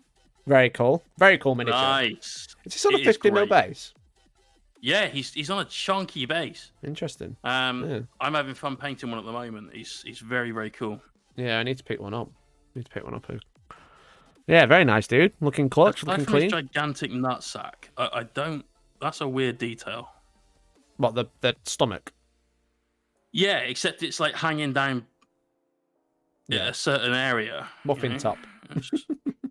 Well, it's either that or he's maybe in need of some relief. Well, yeah. Tickety Tonk, how's it going? Almost finished these scouts that I shared the other week for my desert-themed chapter, The Oasis Guardians. Thanks to Mikey, I never say the chapter name without thinking of food place in Meadow Hall. Cheers for that. Awesome. Yes, The Oasis Guardians. We guard McDonald's with our life! I thought the drink. No, so the Oasis in Meadow Hall is the food hall, the food court. Okay, I didn't know that. Yeah, it's very cool. Love the scheme. Looking clutch, looking cool, looking clean. Yeah, nice work, Tickety Tonk. Tickety Tonk. Yeah, I like nice. the fact you've repurposed the Ultramarine Omegas to make actual Omegas. Yeah, exactly. That's some big brain thinking right there. Yeah, smart. Yeah, I like it. And also, different shades of skin. Love that. Representation is key. Love it.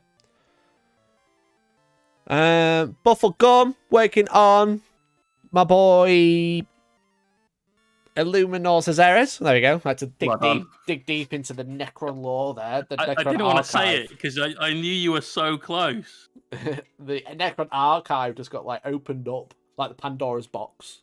Being like, oh yeah, that's what it's called. Dive into his memory palace. Yeah. I had to access the different memory bank. Very cool. Very nice. Like it.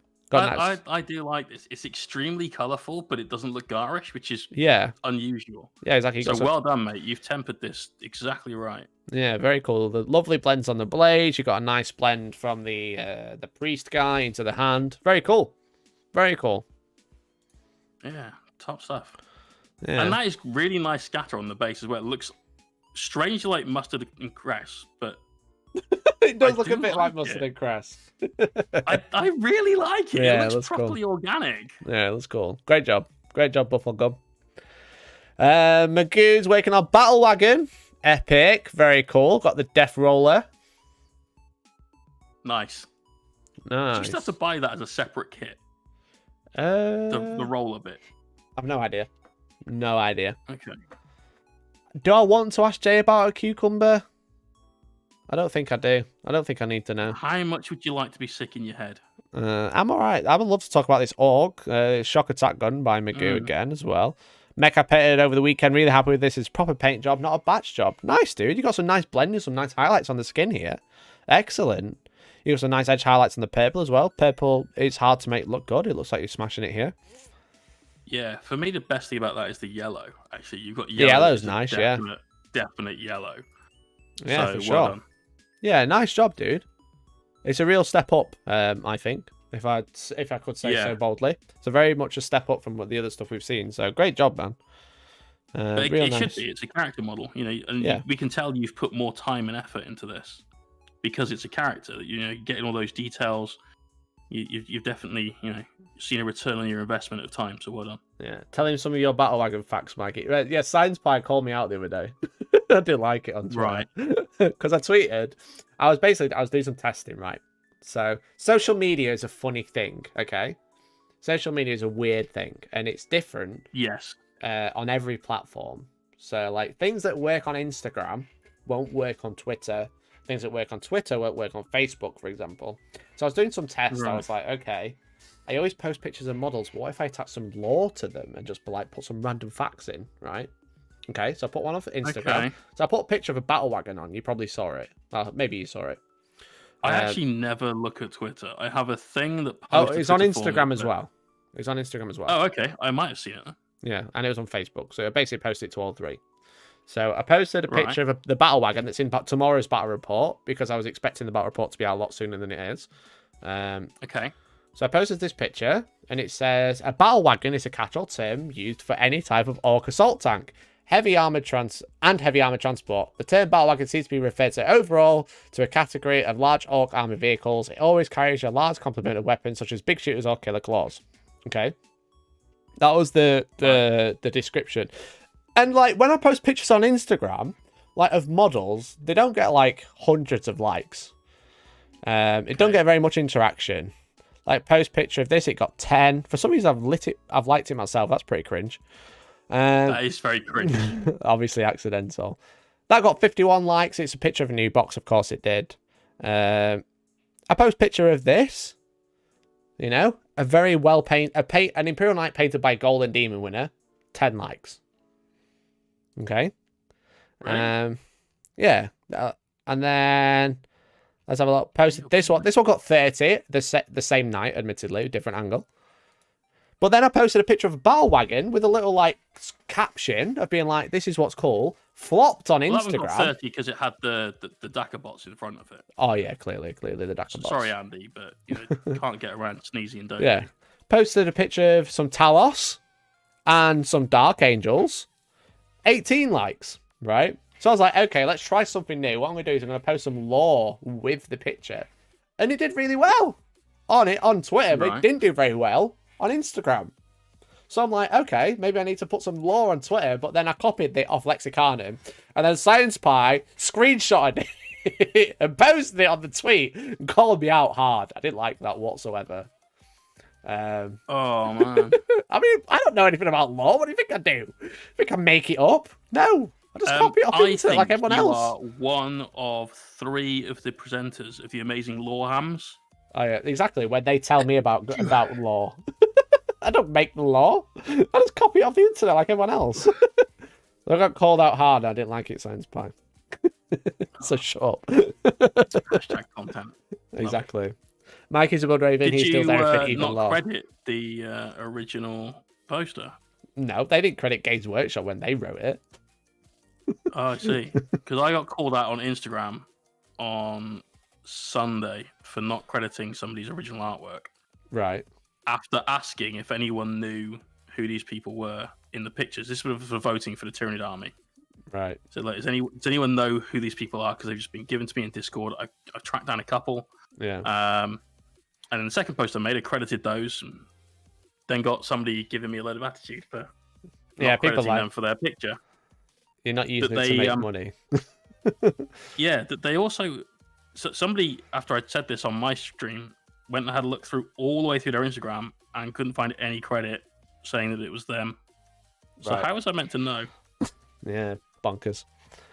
Yeah, crazy. Anyway, back to the whoop.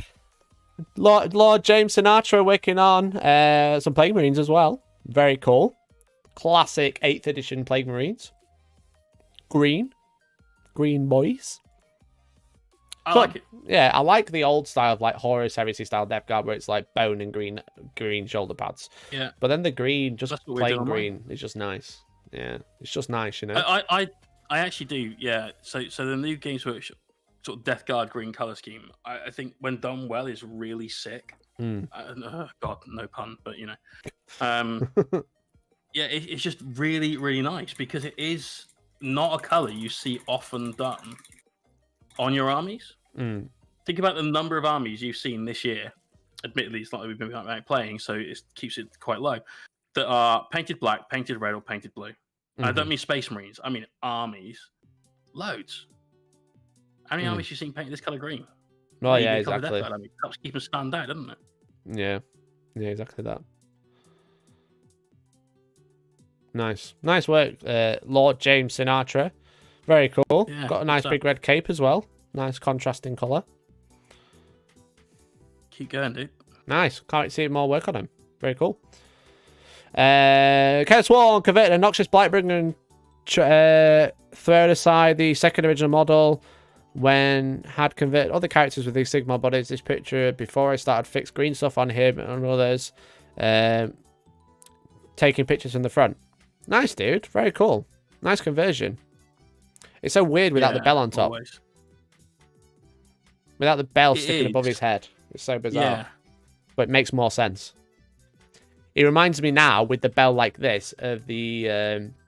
what they call the dancing guys off Dark Souls. The priests. Oh, I'm not the person to ask that, I'm afraid, dude. Oh, I'm going to have to... I've never played it. I've been told that it's one of the best ways to frustrate yourself, and I'm normally an angry enough dude anyway. I don't need any help with that, so... It's not priest. What are they called now? Dancing... Let's put dancing GIF. If you Google dancing priest, like, you might get some weird results. Just putting that one out there. I can't remember what they're called now. That's going to annoy me so hard. I can't play the video that he's in because I get copyright claimed. There he is. Right. Dancing channeler. Okay. That's the dancing channeler. That's not going to work. A channeler. Fair. Why does the bell go make you think of that? Because he has a bell. Well, he has like a thing in his hand. You can't see it because my head's over it. Let me just move my face cam. Put that there. So he dances with it, and he's got like a big... That's some artwork by someone. He like dances with this thing and shakes it around, and it rattles like a bell. It might be his armor that rattles. Okay, weird. Yeah. Oh well, it's a bit random anyway.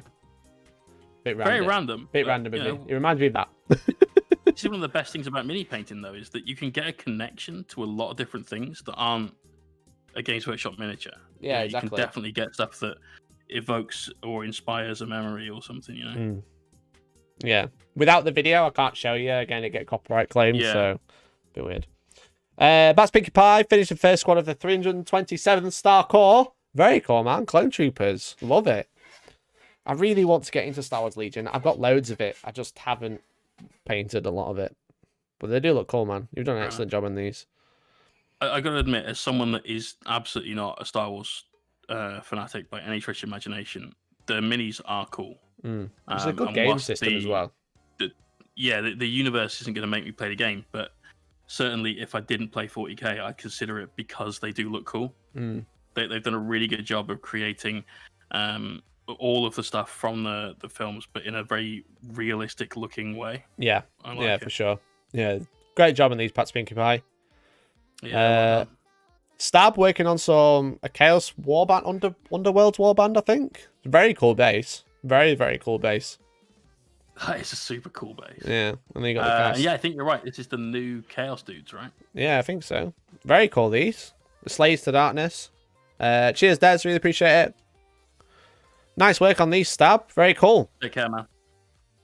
Nice. Make an alternative. Make an alternative L for competitive play. Ooh, nice. Yes. Naked Bobs. Nice. So Eldar L's. Nice. If you're interested in releasing the STLs for these, let me know. I'd love them. I know he's working with somebody else for that. If you ask me after the stream, I'll talk to you. Yeah. I've seen it on Twitter. Okay. Nice, dude. Very cool. Nice design. Izzy the Waltzsmith, my half-built Landspeeder Storm for my Guardians of the Covenant army. Nice. Landspeeder Storm. Classic. Classic miniature. God, I haven't seen one of these since I know. 6th. I know. A while ago. No, it was 7th because they had that weird thing where they could fire Tempest missiles or something after deep striking. I can't. Yeah, something crazy like that. Weird interaction with it. Damn, man. Legionnaire just got a base to do on the Makari. Nice. Makari's looking excellent. Awesome. Nice work on this, dude. Is it wrong to prefer this model to Gaz? No, it's cool. Because I think Makari has got way more going for him than Gaz. Yeah, he's really just super model. cool. Yeah, little angry grot with a flag. I mean, what's not to love? Yeah. Yeah, very cool, Legionnaire. Really appreciate it. Thanks for sharing. It's really cool. I actually thought you were ripping the piss out of the social medias when you were copy pasting the Battle Wagon lore, mate. Sorry. No need to apologize, mate. I'm not taking the piss. No need to apologize. I'm literally taking the piss. Oh, no, I was just trying something, just testing it, and it did work a lot better on Twitter, so I can see why people do it. It did. Twitter is for people that read things, whereas Instagram is for people that look at things. Yeah, for sure. Like, I think like a commission editor of White Dwarf and someone from the community team liked it as well, which is probably the first time I've ever had a tweet interacted with by GW staff. Like, hardly ever they interact for that post, but nothing else. On Twitter interactive with by them, but certainly Instagram I have. Well, maybe you need to post some more lore, Jay. Maybe I do. I'd have to try and come up with some. Yeah, maybe. Maybe you could write it yourself, or you could copy it off the internet like everyone else. You know what you like. Yeah, there's options out there. Oh damn! I thought I was gonna get all the contrast steps out of this without actually being on stream, but now stream see me painting contrast paint. Are you using contrast paint, Jay? I actually am. Well, which one are you using? I love this contrast paint. This is Flesh Terror's Red. It's got such an amazing. Oh, I love it. It's absolutely not the final thing that gets done to these grips and stuff. Jay's using fucking contrast. Clip this, everyone. Just a beautiful red. Clip it. Why is my stream dying now? I don't know, but your stream has actually just died. It has just died. It's dropping frames. It's because I'm using contrast. It's contrast paints and destroying the stream. No. Watch a man paying. Oh god, how much is this? Like £1,000 worth of Forge War Dreadnoughts with contrast. You bastard. Oh, brilliant. Hey, Mikey, you know stuff, right? When's the Nids getting a new codex? They feel so bad at the moment. I know everything, man. Let me tell you. Nids are getting a codex. Nids had a codex. In the future. No, Nids had a codex. It was a Forge War compendium. Well, yeah. That's what you've got, bro. Buy Dimacherons and high rituals and you're laughing. Just go and spend like 500 quid on free models and you're laughing. Don't, because I literally bought 3 Megaeras. I did it yesterday. Ross, I've got no idea, but I can't wait. I keep nearly ordering some Dimacherons. I keep like looking at them and being like, I could buy these. I could spray them. I really, really, really, really liked those models when the Tyranid range was still the older looking Tyranid range, and now they look a bit pap. Yeah, they're a bit odd now. I think you should convert a Tyrannofex into one like somebody in your chat did not long ago. Yeah, maybe. Cheers, Science Pie. Appreciate it. And you could do a video on that. Yeah. Get a Dimacheron for 40 quid. Yeah, this is true. But whilst I go and consider making that video, I want to thank you all for tuning in this evening. It's been really fun. Thank you much to Jay, my co-host, my partner in crime. Have you had a good time? Definitely. I think we have actually committed some crime today as well. We have. You have. You've committed hobby crimes because you gatekeeped and then joined it. You can't gatekeep and then use contrast. It's like I don't gatekeep. You do. I don't gatekeep. You literally breathe gatekeeping. gatekeeping. I encourage people to develop their talents. Gatekeep. Not at all. Literally all you do. I said I like your skeleton, you know. Exactly, it's a good skeleton, that's why. That was the reason, yeah.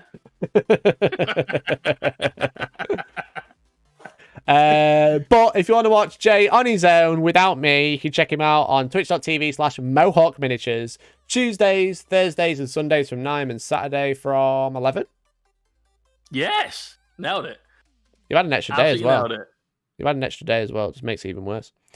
But I want to thank you all for watching. Thank you all for the donations and all the subscriptions, all the Twitch Primes, all the memberships, all the Super Chats. Really, really appreciate it. Really helps support the channel, so thank you very much for that. If you want to see a battle report, there'll be one on the channel tomorrow. I'm literally going to set it to upload as soon as I've stopped streaming. And it'll be out. It's Blood Angels versus Orcs. It's me versus Elliot. If you watch the Valrat game, you might want to watch this one, because Elliot owed something from that game. And it will be appearing in tomorrow's video. Yes. So if you missed that, if you want to find out, then make sure you tune in. But we are going to send on the love. We're going to raid someone who's a one viewer Andy. We're going to find a one viewer Andy, go and say hello. So if you're watching on Twitch, then stick around. Please go and say hello. If you're watching on YouTube, then consider jumping over and showing some love, and then going off and enjoying the rest of your evening, or watching the stream if it's really good. But thank you very much. Thank you, Jay. Hey, no worries, brother. Thank you. Take care. We will raid. Who's got one viewer?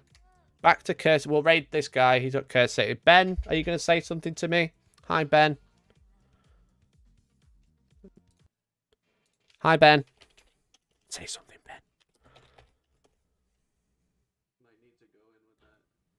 Is he going to say something? He's painting Jelson. Go on, read the chat. Read the chat, Ben. Read the chat. We will raid Shadow Legends, says Viking. Brilliant.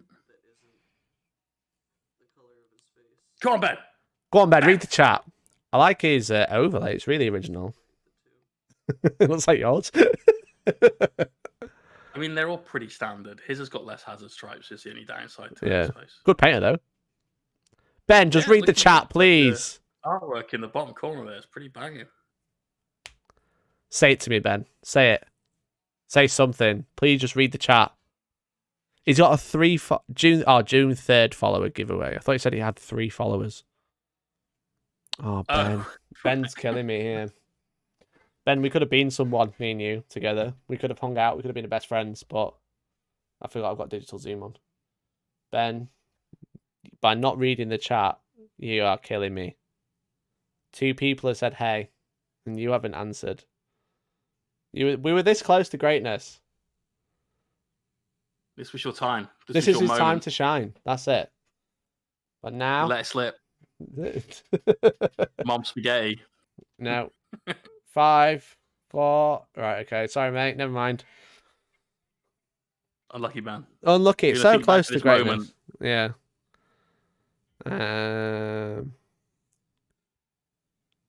Let's have a look. Oh, Spiky Bits is on with 1 viewer. Nice. An actually stream. Oh, it's a hobby rerun. It's a rerun. Rough Luck Games. What are you doing? Painting some Gloom Spike Gets. Hey, Rough. Hi. Say something. If they say hi, we raid them. That's all. That's the only rule. Because if they're not watching the chat, then I'm not going to raid someone. Yeah, they're not going to interact. You know.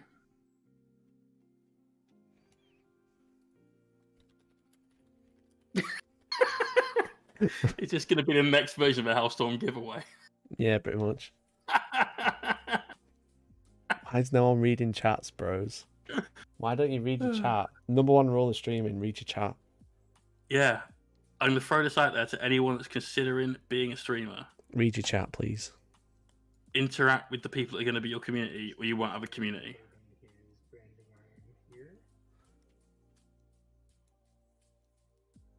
He said something. I don't know what he says. The pole of it hasn't been painted yet, so we'll have to be super careful there. Just up here. Okay. He's talking. He's talking to you. No. Rough luck, I'd say. Never mind. We will find someone. Wag in the paint box. Hello, Wag in the paint box. Hi there. We'll get there eventually. Like yeah. Come on, let's go. So it is actually a giveaway because what we're trying to give away is viewers at the moment. They said hi. We're gonna raid them. Yes, we found one. We're gonna raid this person. If you read the chat, that's all you have to do. You know, it's not a lot to ask. Right, we're gonna raid Wag in the paint box. So please go over there and show some love. Say hi. Spam some emotes. Make the day. Throw them off the painting. Make them mess up, slip the words, all that shenanigans. It should be really fun. But otherwise, guys, thank you very much for watching. I love you all, and hopefully I will catch you in the next one. Bye-bye now. Bye. You know, you never know if it's beautiful.